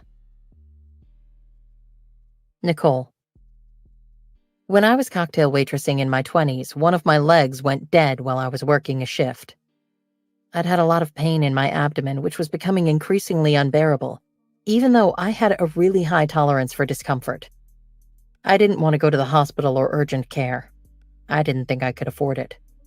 I decided to wait and see if whatever was happening down there would clear up on its own. I went home that night and sat in a bath where my flaps were like two floating balls in the water. I was so swollen I looked deformed. It got to the point where I couldn't pee, and I knew I needed medical help. Desperately. I went to the hospital, where even the ER nurses were shocked. They all came into the room to take a look at my vagina, like it was a very rare piece of art. The doctor was a jerk. Maybe because I was some 20-year-old cocktail waitress, maybe because I had bad insurance. He gave me a quick examination and then said, "You have a Bartholin cyst. You need surgery, but if you expect me to wake up a doctor in the middle of the night for you, you're wrong." And then he left and told me he'd be back to get me set up with morphine. 30 minutes passed, then 45 minutes, at which point the pain was so bad I had to yell until someone heard me. A nurse popped her head in and was surprised that I was still there, as the doctor had left without giving them any orders. The nurses checked me into the hospital and set me up with a morphine drip so that I could manage my pain until I had surgery early the next morning. My phone had died, so I couldn't even call my mom to tell her I was in the hospital. The hospital called her when I was in recovery, which was the first time she heard about this whole debacle. After the operation, which revealed my glands had 2 cysts, they put 2 catheters in to drain for 2 weeks and told me that I'd always be super sensitive. I now know how common cysts are for women, but I had no idea to ask about them, and I'd never been checked. I don't know if I would have problems today if I had gotten treatment earlier or had known I could go to a place for a free annual checkup. I still struggle with this issue, and bladder infections are a constant in my life. I also get easily irritated in that area, which is a problem considering that I spend a lot of my days in sweaty workout gear. When we were kids, my mom taught us the birds and the bees, but I didn't learn much about sexual health or how the vagina works. And then I certainly never expected to experience so much sexual trauma, and I was not equipped to deal with that either. I also used to slather Victoria's Secret scented lotions everywhere. I thought nothing about putting it around and even on or in my vagina. Brie and I grew up when girls were terrified that they smelled down there, when douching and scented tampons seemed like good choices. We were also always waxing and shaving our vaginas, eliminating the protective barrier that can keep harmful bacteria away. It is no surprise that I'm still paying the price. Brie. Never one to be one-upped by my sister. I also went to the emergency room for my vagina. When we were living in Los Angeles, after our Hooters days, I went out dancing with some friends and was wearing lace underwear. I don't think they even had a lining. I was about 5 drinks in, wearing tight-ass jeans, and had a front wedgie. I went to pick it, and a piece of lace was wrapped around my labia, and I tore it. I went home and slept on it, and the next morning, it was still bleeding, so I drove to the emergency room. At check-in, I told the woman I had been injured. She raised an eyebrow. Yes? Where? I pointed down. I was 20 years old and didn't know any medical terminology, so I told her that I had ripped my vaginal lip, that I didn't know what it was called, but I had ripped my vagina. She looked bemused. She brought me back and asked if I minded that the ER doctor on call was a man. I didn't, but thought it was nice that she had asked. I told the doctor the story, and he said, "All right, I know that story isn't true." And I said, "Yes, it's true." And he said, "No, you had to have been using a sex toy." And I said, "I wish, but I actually tore my vagina because I picked a front wedgie." Everyone at the hospital thought it was hilarious. And if I'm being honest, I thought it was pretty funny too. The guy I was dating wasn't amused because, like the doctor, he assumed I had gotten it from using a sex toy with someone else. By the way, who knew that sex toys can be so dangerous? The doctor told me that he didn't have to do anything, that the damaged part would fall off, like a lizard's tail, and it would regenerate, good as new. I thought he was bullshitting me, but he actually told me the truth. When I got back to my apartment, I had to show all of my girlfriends because none of them believed me either. I think one thing that our friends have always appreciated about me and Nicole is that we are very open with our sexuality and our bodies. We aren't shy of or ashamed by our body parts.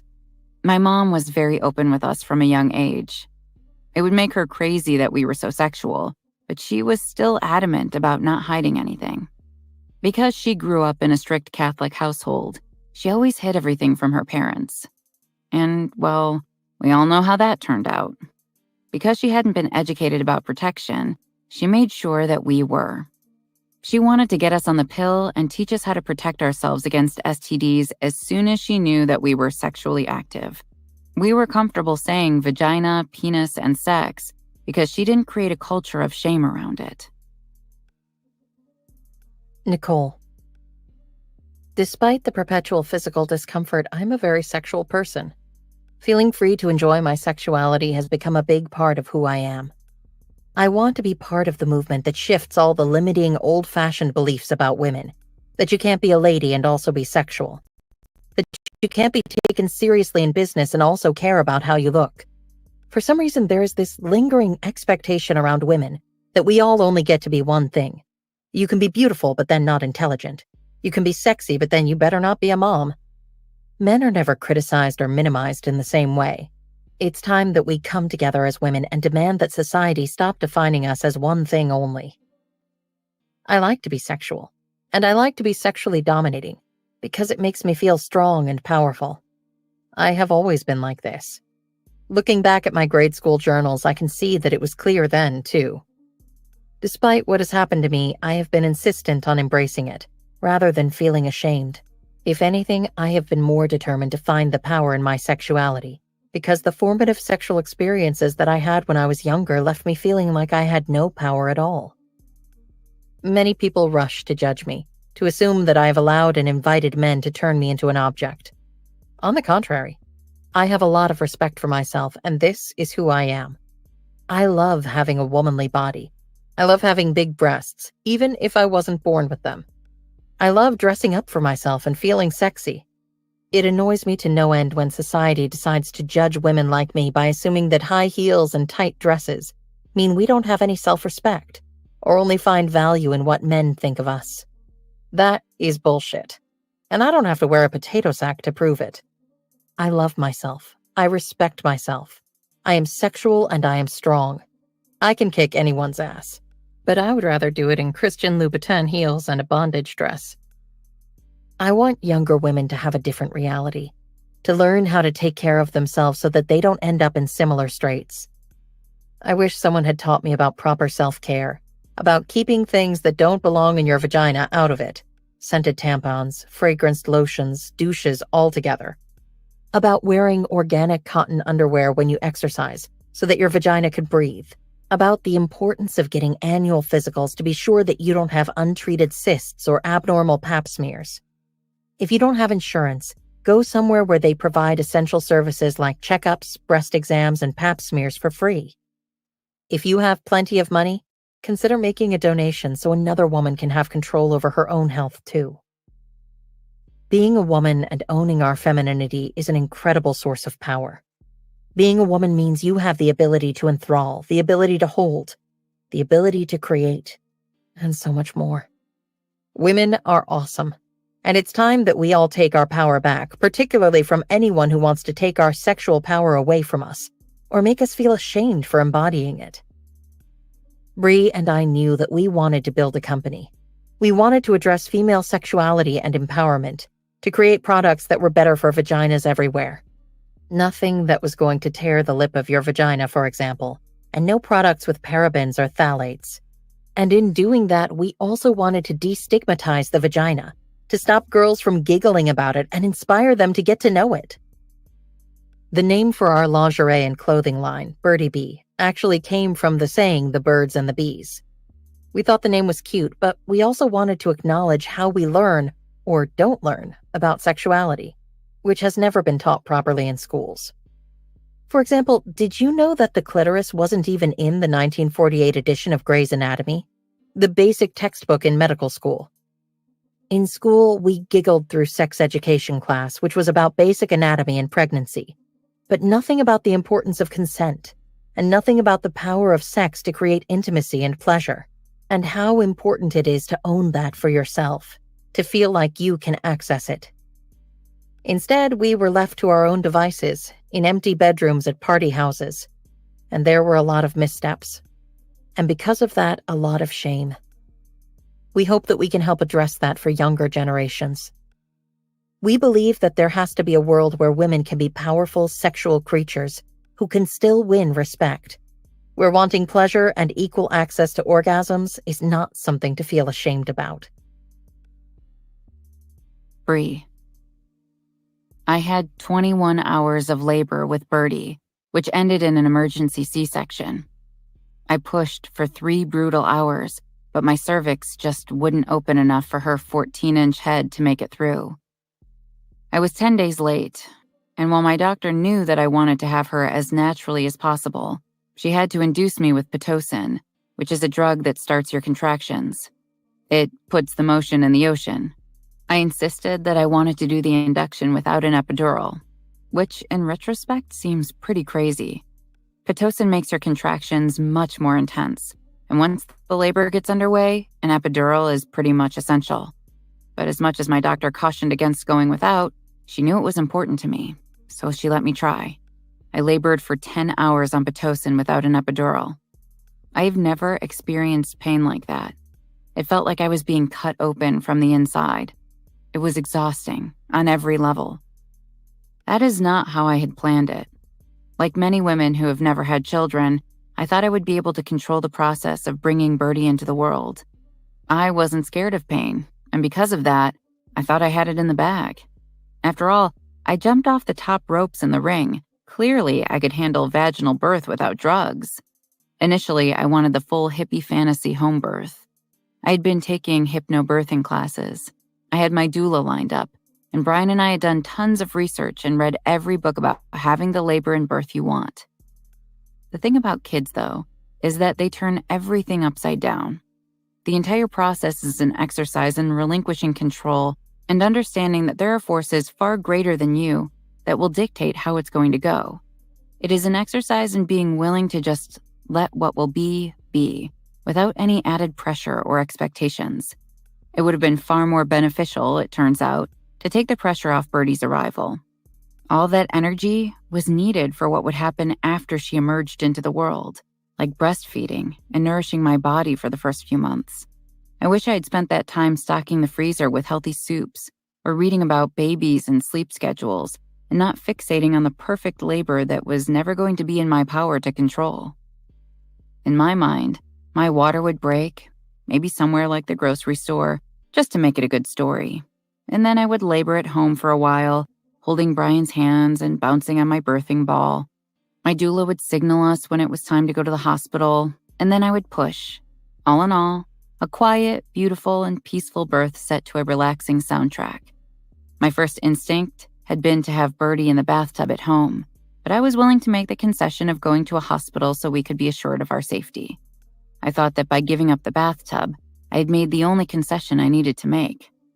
By not even considering a worst-case scenario, I just set myself up to fail. Yes, births are important, and they are magical, but the real magic seems to be happening now that Birdie is here, touching every moment of my life. I kind of had it all backwards. I think because I subscribed to living a more natural life, I felt like I had something to prove by having a baby with as little medical intervention as possible. And I don't know what it was exactly that I was trying to prove. In retrospect, the choice of how to approach labor and delivery, a deeply personal decision about what matters to us, has become, in my opinion, just another part of being a woman where we judge ourselves and each other. We often feel triggered by people who have taken a different path. I don't know how to diffuse that, or just lower the pressure all around. But it feels like women everywhere set themselves up, and are perhaps set up by others, to fail. The whole situation is loaded with expectation and pressure, when really, the abiding rule of law should be to get through it safely. By all means, shoot for the stars and declare the birth story of your dreams, but think of it instead like a birth wish instead of a birth plan. There is no shame if it doesn't work out, and no shame in needing help. I'm kind of inclined to believe, actually, that the more we resist the help, the more the universe will be sure to show us that we need it. The more rigid we are in our expectations, the more the universe will show us that flexibility is a better path. I think about my brother JJ and his wife Lauren. Lauren knew she wanted to give birth to their daughter Vivian in a hospital. She knew she wanted an epidural, and 5 hours later, their baby girl was born. She didn't stress herself out. She just picked the path that offered the greatest reward for her. Pain-free, fast, and safe. There was a lot of beauty in that. I have tried not to beat myself up for refusing an epidural earlier. I didn't need to be a hero while I writhed in pain. I was so depleted and so exhausted by the time the pushing started, I wonder if that wasn't part of the reason that I needed to be cut open. I wasn't even awake for my first breastfeeding session. They put her on my chest, and I had already passed out and was snoring. Bryan, Nicole, and my mom were looking around for help. My mom, the only one with any baby experience, didn't breastfeed us, so she had no tips to offer. They just tried to figure it out. Bryan pushed my nipple down while Nicole held Birdie to my boob. That's how motherhood started for me. I wish I'd been awake to experience it, if only to see those two bozos trying to milk me. Because of my C-section, I stayed in the hospital for 5 days. Hilariously, when I'd been preparing for my magical vaginal birth, I was operating under the delusion that I'd be able to set some sort of record and leave the hospital 5 hours later. The reality was that when it was time to head home, I didn't want to leave. Not only did the nurses teach me everything about taking care of Birdie, different positions for nursing, how to change a diaper, how to swaddle, how to give her a bath. They took incredible care of me. I hadn't been aware of how much mothering I would need myself, how good it would feel to have someone focus on how I was doing. I had hired a postpartum doula, who was great, but I really didn't want to leave those nurses. Besides the transformation of becoming a mother, which really does change your whole world in both obvious and almost imperceptible ways, the birth experience was really powerful for me, precisely because it left me powerless. It taught me that despite my tenacity and resilience throughout life, despite the fact that I want to be able to do anything and everything, there are experiences that I cannot control. Control is a tough issue. Part of becoming a woman, and certainly a mother, I think, is about understanding the give and the take. When Nicole and I were kids, we had no control over anything.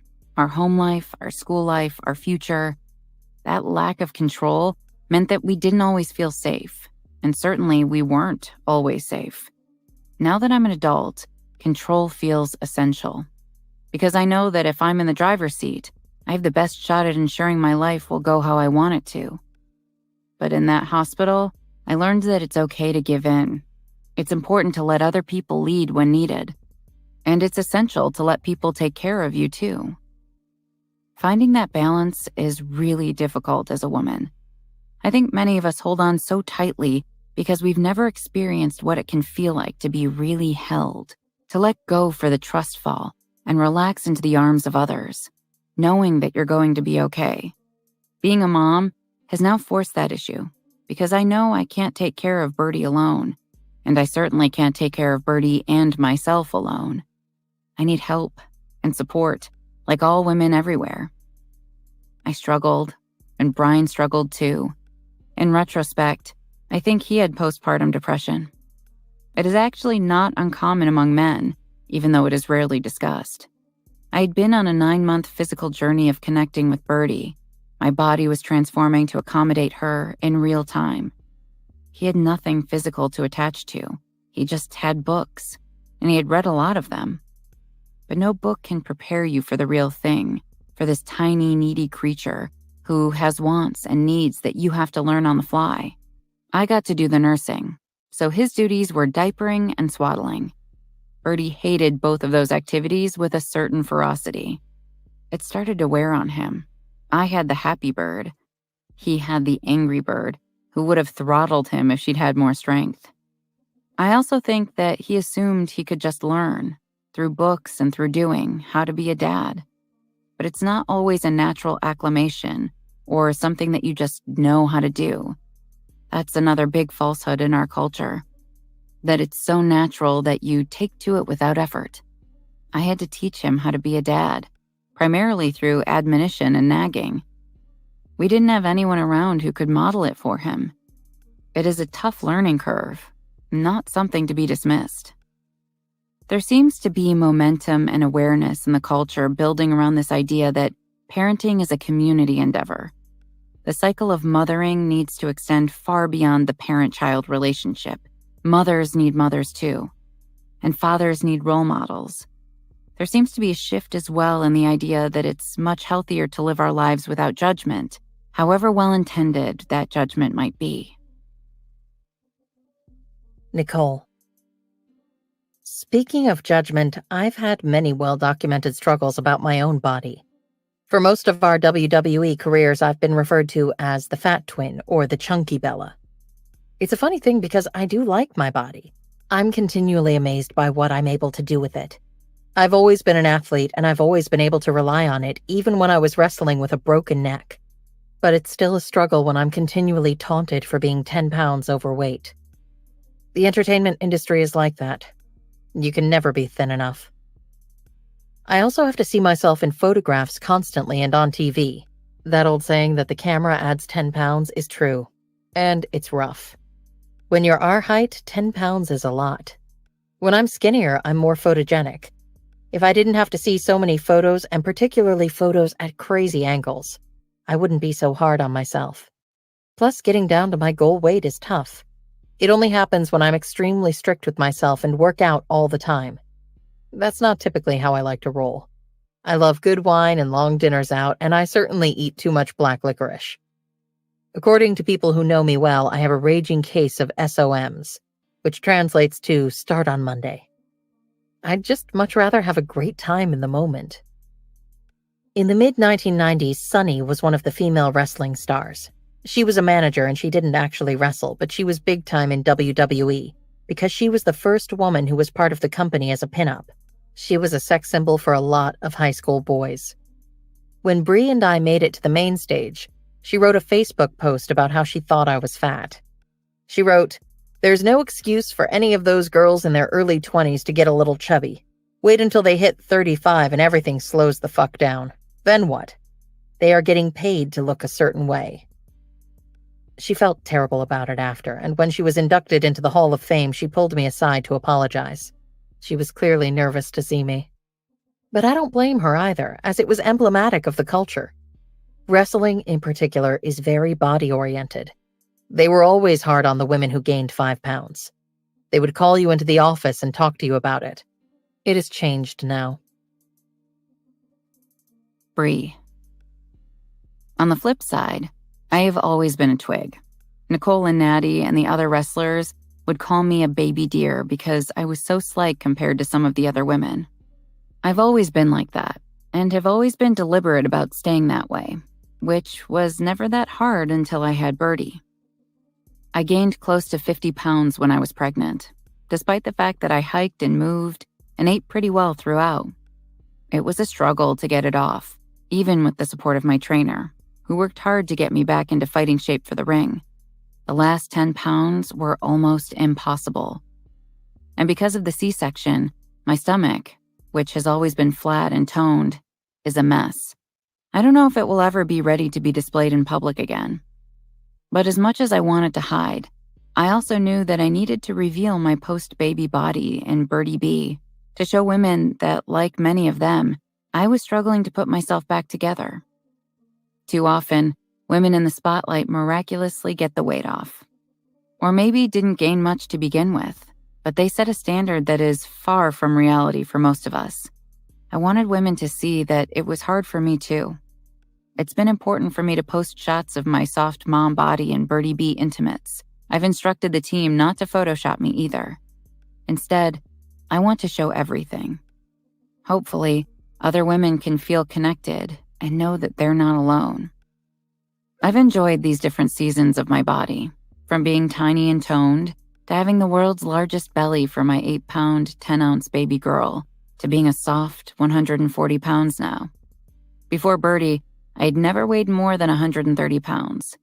This new body is an adjustment, and I'm not comfortable believing that it's permanent. While I've enjoyed this ride, I'm looking forward to feeling like myself again, specifically when it's time to go full-on with my wrestling gear, when all parts of you are hanging out in the ring. I made my first post-Birdie comeback at the Royal Rumble. There was no way I could lose my baby weight in time without crash dieting and potentially sacrificing my ability to make breast milk. So I agreed to do it, knowing that I would look really different to the fans. I didn't want that to make me say no. It was such a historic night, and it was such an honor to get the phone call. I couldn't say no just because of my vanity. I've worked way too hard for that. Plus, I couldn't imagine explaining to Birdie that I had skipped out on the first ever Women's Royal Rumble because I felt fat. I will remember that night for the rest of my life, and I hope that other women don't let carrying around a few extra pounds hold them back from doing what they want either. I actually enjoyed taking my time with my weight loss. I think it was because when I finally snapped back to normal, it meant that I didn't have a tiny baby anymore. And I'm sad that Birdie is growing up so fast. I also feel like my life has so much meaning now. It's so rich and full. I don't want to spend my days starved and at the gym, missing the whole thing. Between all our brands and businesses, our plates are full. Sometimes at the end of a crazy day, when I know I should work out, I choose to pour myself a glass of wine instead. There are some days when you need to say screw the gym in favor of some Cabernet. Embrace them. Nicole. Just like it's important to let up on the body shaming of women everywhere, and to start to project a more inclusive and realistic body image throughout advertising. We also believe that women should have better options when it comes to the quality of the products that they use every day. We believe that it is messed up that the products we put on and in our bodies are full of toxic chemicals that are known carcinogens and endocrine disruptors. And we believe that it is messed up that the FDA doesn't regulate them. When Brie and I started Birdiebee, we wanted to do both basic and beautiful lingerie and loungewear for women that was made from really high-quality fabrics and materials that were free from nasty chemicals. Our end goal is to make sure that everything in the collection is organic, which we're moving toward while keeping an eye on making it affordable. And we want to present the lingerie in a body-positive way for all women with all different bodies. Every woman deserves to feel sexy in her own skin, to be able to fall in love with herself in the mirror whether a guy or gal is going to undress her or not. It felt important to us to create a lingerie brand that's by women for women, that isn't putting forward a totally unrealistic body image, that isn't more about the fantasies of men than the way women want to feel. Brie. It's funny, because in our first meeting pitching the concept, Nicole immediately told them that we want to make products from fabrics that are good for vaginas. I was trying not to laugh. I think she said vagina 20 times in that first meeting. I could tell that they wanted to react with a, "Wow, you are saying the word vagina." They had a barely perceptible reaction every time she said it. But that was exactly the point. We think that the word vagina shouldn't make people blush. No woman should be embarrassed to say it. We've always felt that way. We all come out of them. Let's get used to talking about them. America does a good job of making sex and pleasure a bad, shameful thing, particularly for young girls.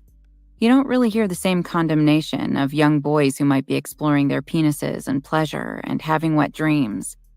But there is a lot of shame put on girls for doing the exact same thing. Girls are not allowed to be into sexual pleasure. It is always portrayed as something illicit, deeply private, and dirty.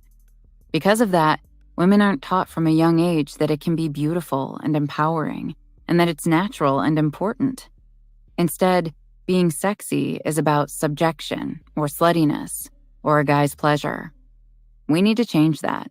The conversation needs to focus instead on women who are enjoying their sexuality in an empowered and healthy way. The way that we were all meant to. It is how we were all made.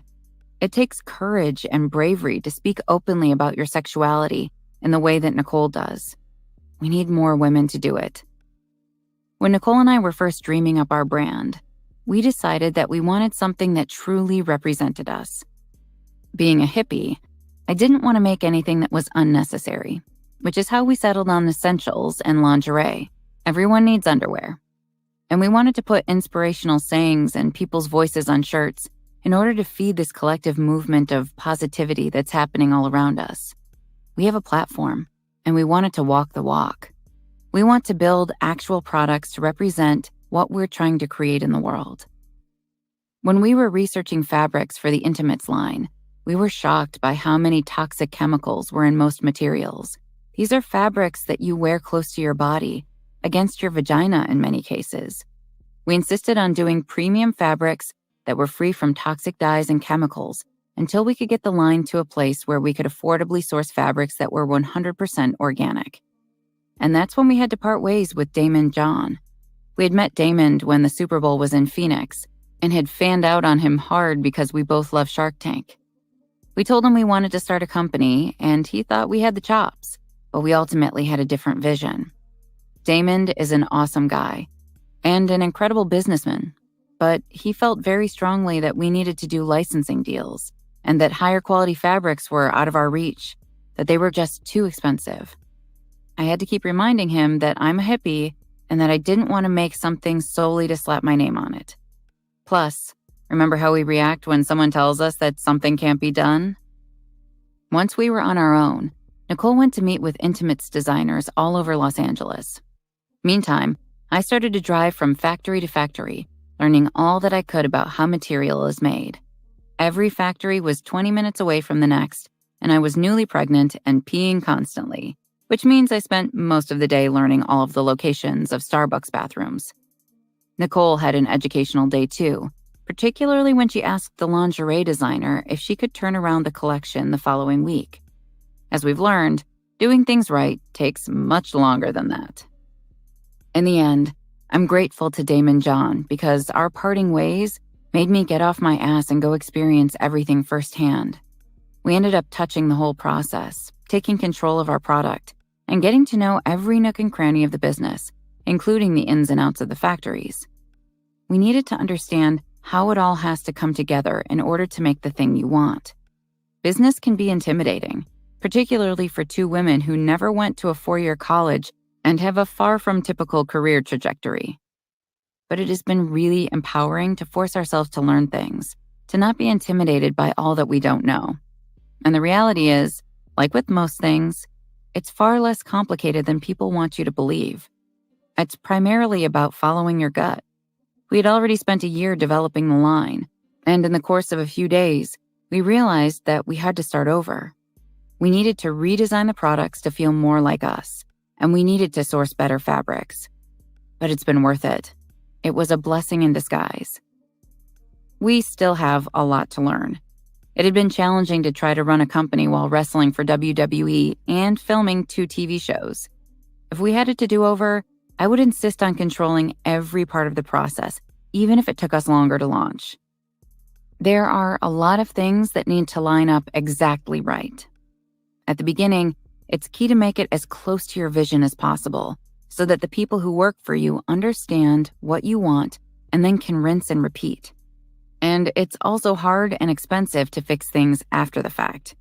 Because we're going for higher quality materials, we've also struggled to keep the price point as low as we would like for our fans. When we launched, they were pissed. They felt like we had left them out by making everything too expensive. I wish we had better communicated why. We worked really hard to make sure that the materials were right, and we priced it all as low as we could from that. It was hard not to feel bummed out that our fans were disappointed.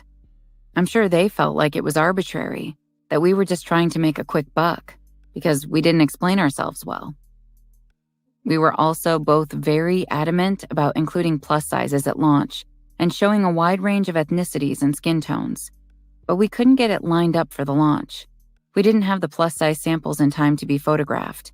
We didn't insist on signing off on the models that had been chosen, and we had already announced the launch date to the press and our fans. When we saw the launch photography and realized everyone was skinny and blonde, we should have pushed it back and insisted on a reshoot. But we felt like the train had left the station. It was a misfire. Knowing what I know now, I realized that it would have been a better message to be honest about the delay than to put up with Birdiebee leaving out a lot of our fans, but we felt pushed into launching anyway. As we move forward, we are trying to do much better. As we learn more and more, we are feeling increasingly confident in our ability to trust our guts and make the right calls for the business. Our long-term goal is to move into feminine hygiene products, to create organic tampons and wipes and lubes that are sex and body positive and completely free from toxins, that are 100% safe or even actively good for you. As soon as we have the intimates and loungewear in hand, we will move on to that. Part of the learning curve has been understanding how to hire and when to fire. Building a team is really hard. We found that just because we like someone or they do nice stuff for us doesn't mean that they're the perfect fit. We have needed to harden our hearts a little bit. We can't be so taken with gestures that we don't see through to what best serves the business. It's tough because we both have huge hearts. I think it goes back to our childhood, those cherished moments when someone was nice to us or showed us some kindness. It's hard not to let that affect the business when difficult decisions need to be made. Nicole. It shouldn't come as a surprise, but making wine is a whole lot more pleasurable than making t-shirts. Though it takes a long-ass time to do it right, too. If you've watched even one episode of Total Divas or Total Bellas, then you know that Brie and I are winos. We have always enjoyed a glass of red at the end of a long day, even when it was $4.99 from the bar at the Holiday Inn Express. You could say that Belle Radici and Bonita Bonita, our wine companies, have been in the making since we were sneaking drinks underage, though during our Hooters days we were still drinking Bud Light. We grew up in a farming and agriculture family. We spent much of our childhood down in Brawley, California, where our Pop's fledgling produce cart from Philadelphia had become an intergenerational company. The earth has always been in our blood. As we took more and more trips to Napa to drink wine and relax, we became increasingly interested in how wine is made and the agricultural practices behind it. When we met Ryan Hill of Hill Family Estate, a vineyard that makes some of the best wines in the region and supplies grapes to many of the other incredible makers in the area, it felt like fate. Like us, Ryan grew up in a family of people who worked the earth, though their singular focus was on grapes, whereas our family touches everything from oranges to asparagus. We wanted to make really beautiful wines and then bring them to the Bella Army at a really good price. Since we could sell the wine straight from the site, we could cut out the middleman. And incredibly, we blew out both of our wines within 36 hours. The red blend was all gone in 15 hours. The launch went way beyond our expectations, and we were elated to read comments that people were as into the wine as we were. Since then, we've introduced a Chardonnay and a Rosé, which also sold out immediately. Bella Radici and Bonita Bonita seem quite distinct from Birdiebee, but the way we think about the empire that we want to build, they're not. Both our wine companies and our lifestyle brand are predicated on the idea of celebrating life, of looking for any occasion, whether it's a date night or a family gathering, to wear something that makes you feel good, eat something delicious, and top it off with an incredible bottle of wine. We want to relish life's small pleasures in all the details that make us feel like empowered women. The TV shows, the Instagram followers, the general interest in what we do is so worth it if it means that we get to change the world. It isn't surprising that a lot of people assume Brie and I are in the wrestling game because we want to be famous. But we're actually in this because we want to be successful. When we were young and living with our parents in Arizona, all Brie and I wanted was to stand on our own 2 feet, to have control over our futures and our destinies. We wanted to be in charge of our own happiness. If fame were all we were after, there are easier ways to get there than throwing yourself around in a ring in a canned food factory. We were getting enough small breaks then that we probably would have been able to string something together as twin actresses. But that's not what we wanted. We wanted to change the world. We have always longed for real connection, not sympathy. So before this book, we held back a lot of our story. We never wanted anyone to assume that we got where we've gotten because we leveraged what happened to us in our past. We never wanted to build our following on victimhood or play that card, so to speak. But we'd also be lying if we said that everything that has happened to us hasn't landed us right where we are. It certainly made us stronger and tougher, and it made us want success more. We both had nothing to lose and everything to gain. I think that people who know us now will be surprised by these stories. They may be surprised that there's so much pain in our history and that we're so positive despite it all. I think we've worked hard and will continue to work hard throughout our lives to process everything in a way that is healthy, to spin pain into gold. While trauma has been a part of our story, we don't want it to become the defining plotline ever. I hope that listeners who have suffered similar things in their own pasts will hear these passages and know that they're not alone. We don't have to stay in the darkness. Hopefully, we can learn from our mistakes, from our experiences. Brie and I both feel like we're here to be teachers and guides. We live our lives like an open book so that others can learn from or see themselves in our life stories and see how we have not only survived, but thrived. Now that wrestling full-time is no longer an option for me, I'm anxious to try new things. I'd love to have a talk show with Brie someday where we can drink wine and have fun conversations with strangers, or even have a wine show, or maybe even do some acting. We also want to run our own production company so that we can be the deciding voice in the room and have full creative control. We want to be able to put shows and movies out there that get overlooked or have great meaning. I would love to be more of an activist for what I believe in. Brie. As has been said by many wise people in the world, and many bumper stickers, be the change you want to see in the world. We feel like we've been put on Earth to do exactly that. If we can change just one person's life, then it's worth it. We are pleasers, and we take care of other people first. That has fueled us to work around the clock. We want to make enough to share, to be able to buy our friends dinner when they're stretched, to give someone a spare bedroom to crash in when they have nowhere else to go, to help the animals and the earth. We live happy, comfortable lives because we're always giving. We try not to keep it all for ourselves. I'm grateful for every day that I get to breathe.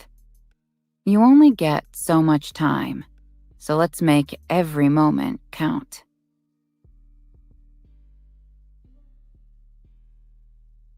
Nicole and I would like to give special thanks to the lady who helped us write our story perfectly, Elise Lowen, and to the Simon & Schuster team that believed in our story and gave us the platform to tell our truth. Jeremy Ruby Strauss, Andrew Nugent, Jennifer Long, Sally Marvin, Lauren Chukowski, Bianca Salvant, Eliza Hansen, to Jen Joel for getting this project started, to our amazing badass PR team, Leslie Sloan and Jamie Kendall. To our family who allowed us to tell our story. We love you over the moon, under the sun, and in and out of the stars. To the Bella Army, who has always supported us and followed us through our journey. Your love is what keeps us going. To Bryan, Birdie, and my unborn baby, thank you all for your endless amount of support and love. Love you all to Neptune. To every man that has come into my life and left a footprint on my heart, thank you. And thank you for helping me to continuously grow. And I am just so excited to continuously grow with my fiance Artem and my unborn baby. Lastly, to anyone who has ever struggled, we hope you find the strength, bravery, and courage to be the survivor of your own story.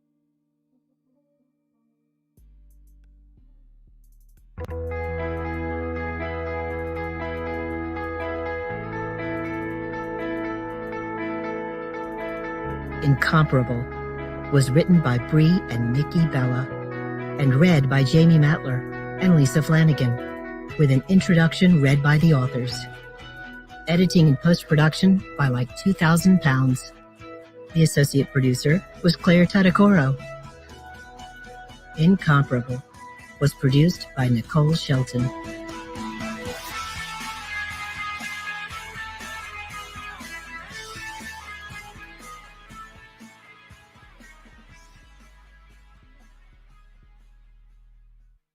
This has been a presentation of Simon & Schuster Audio. Incomparable is available in print from Gallery Books.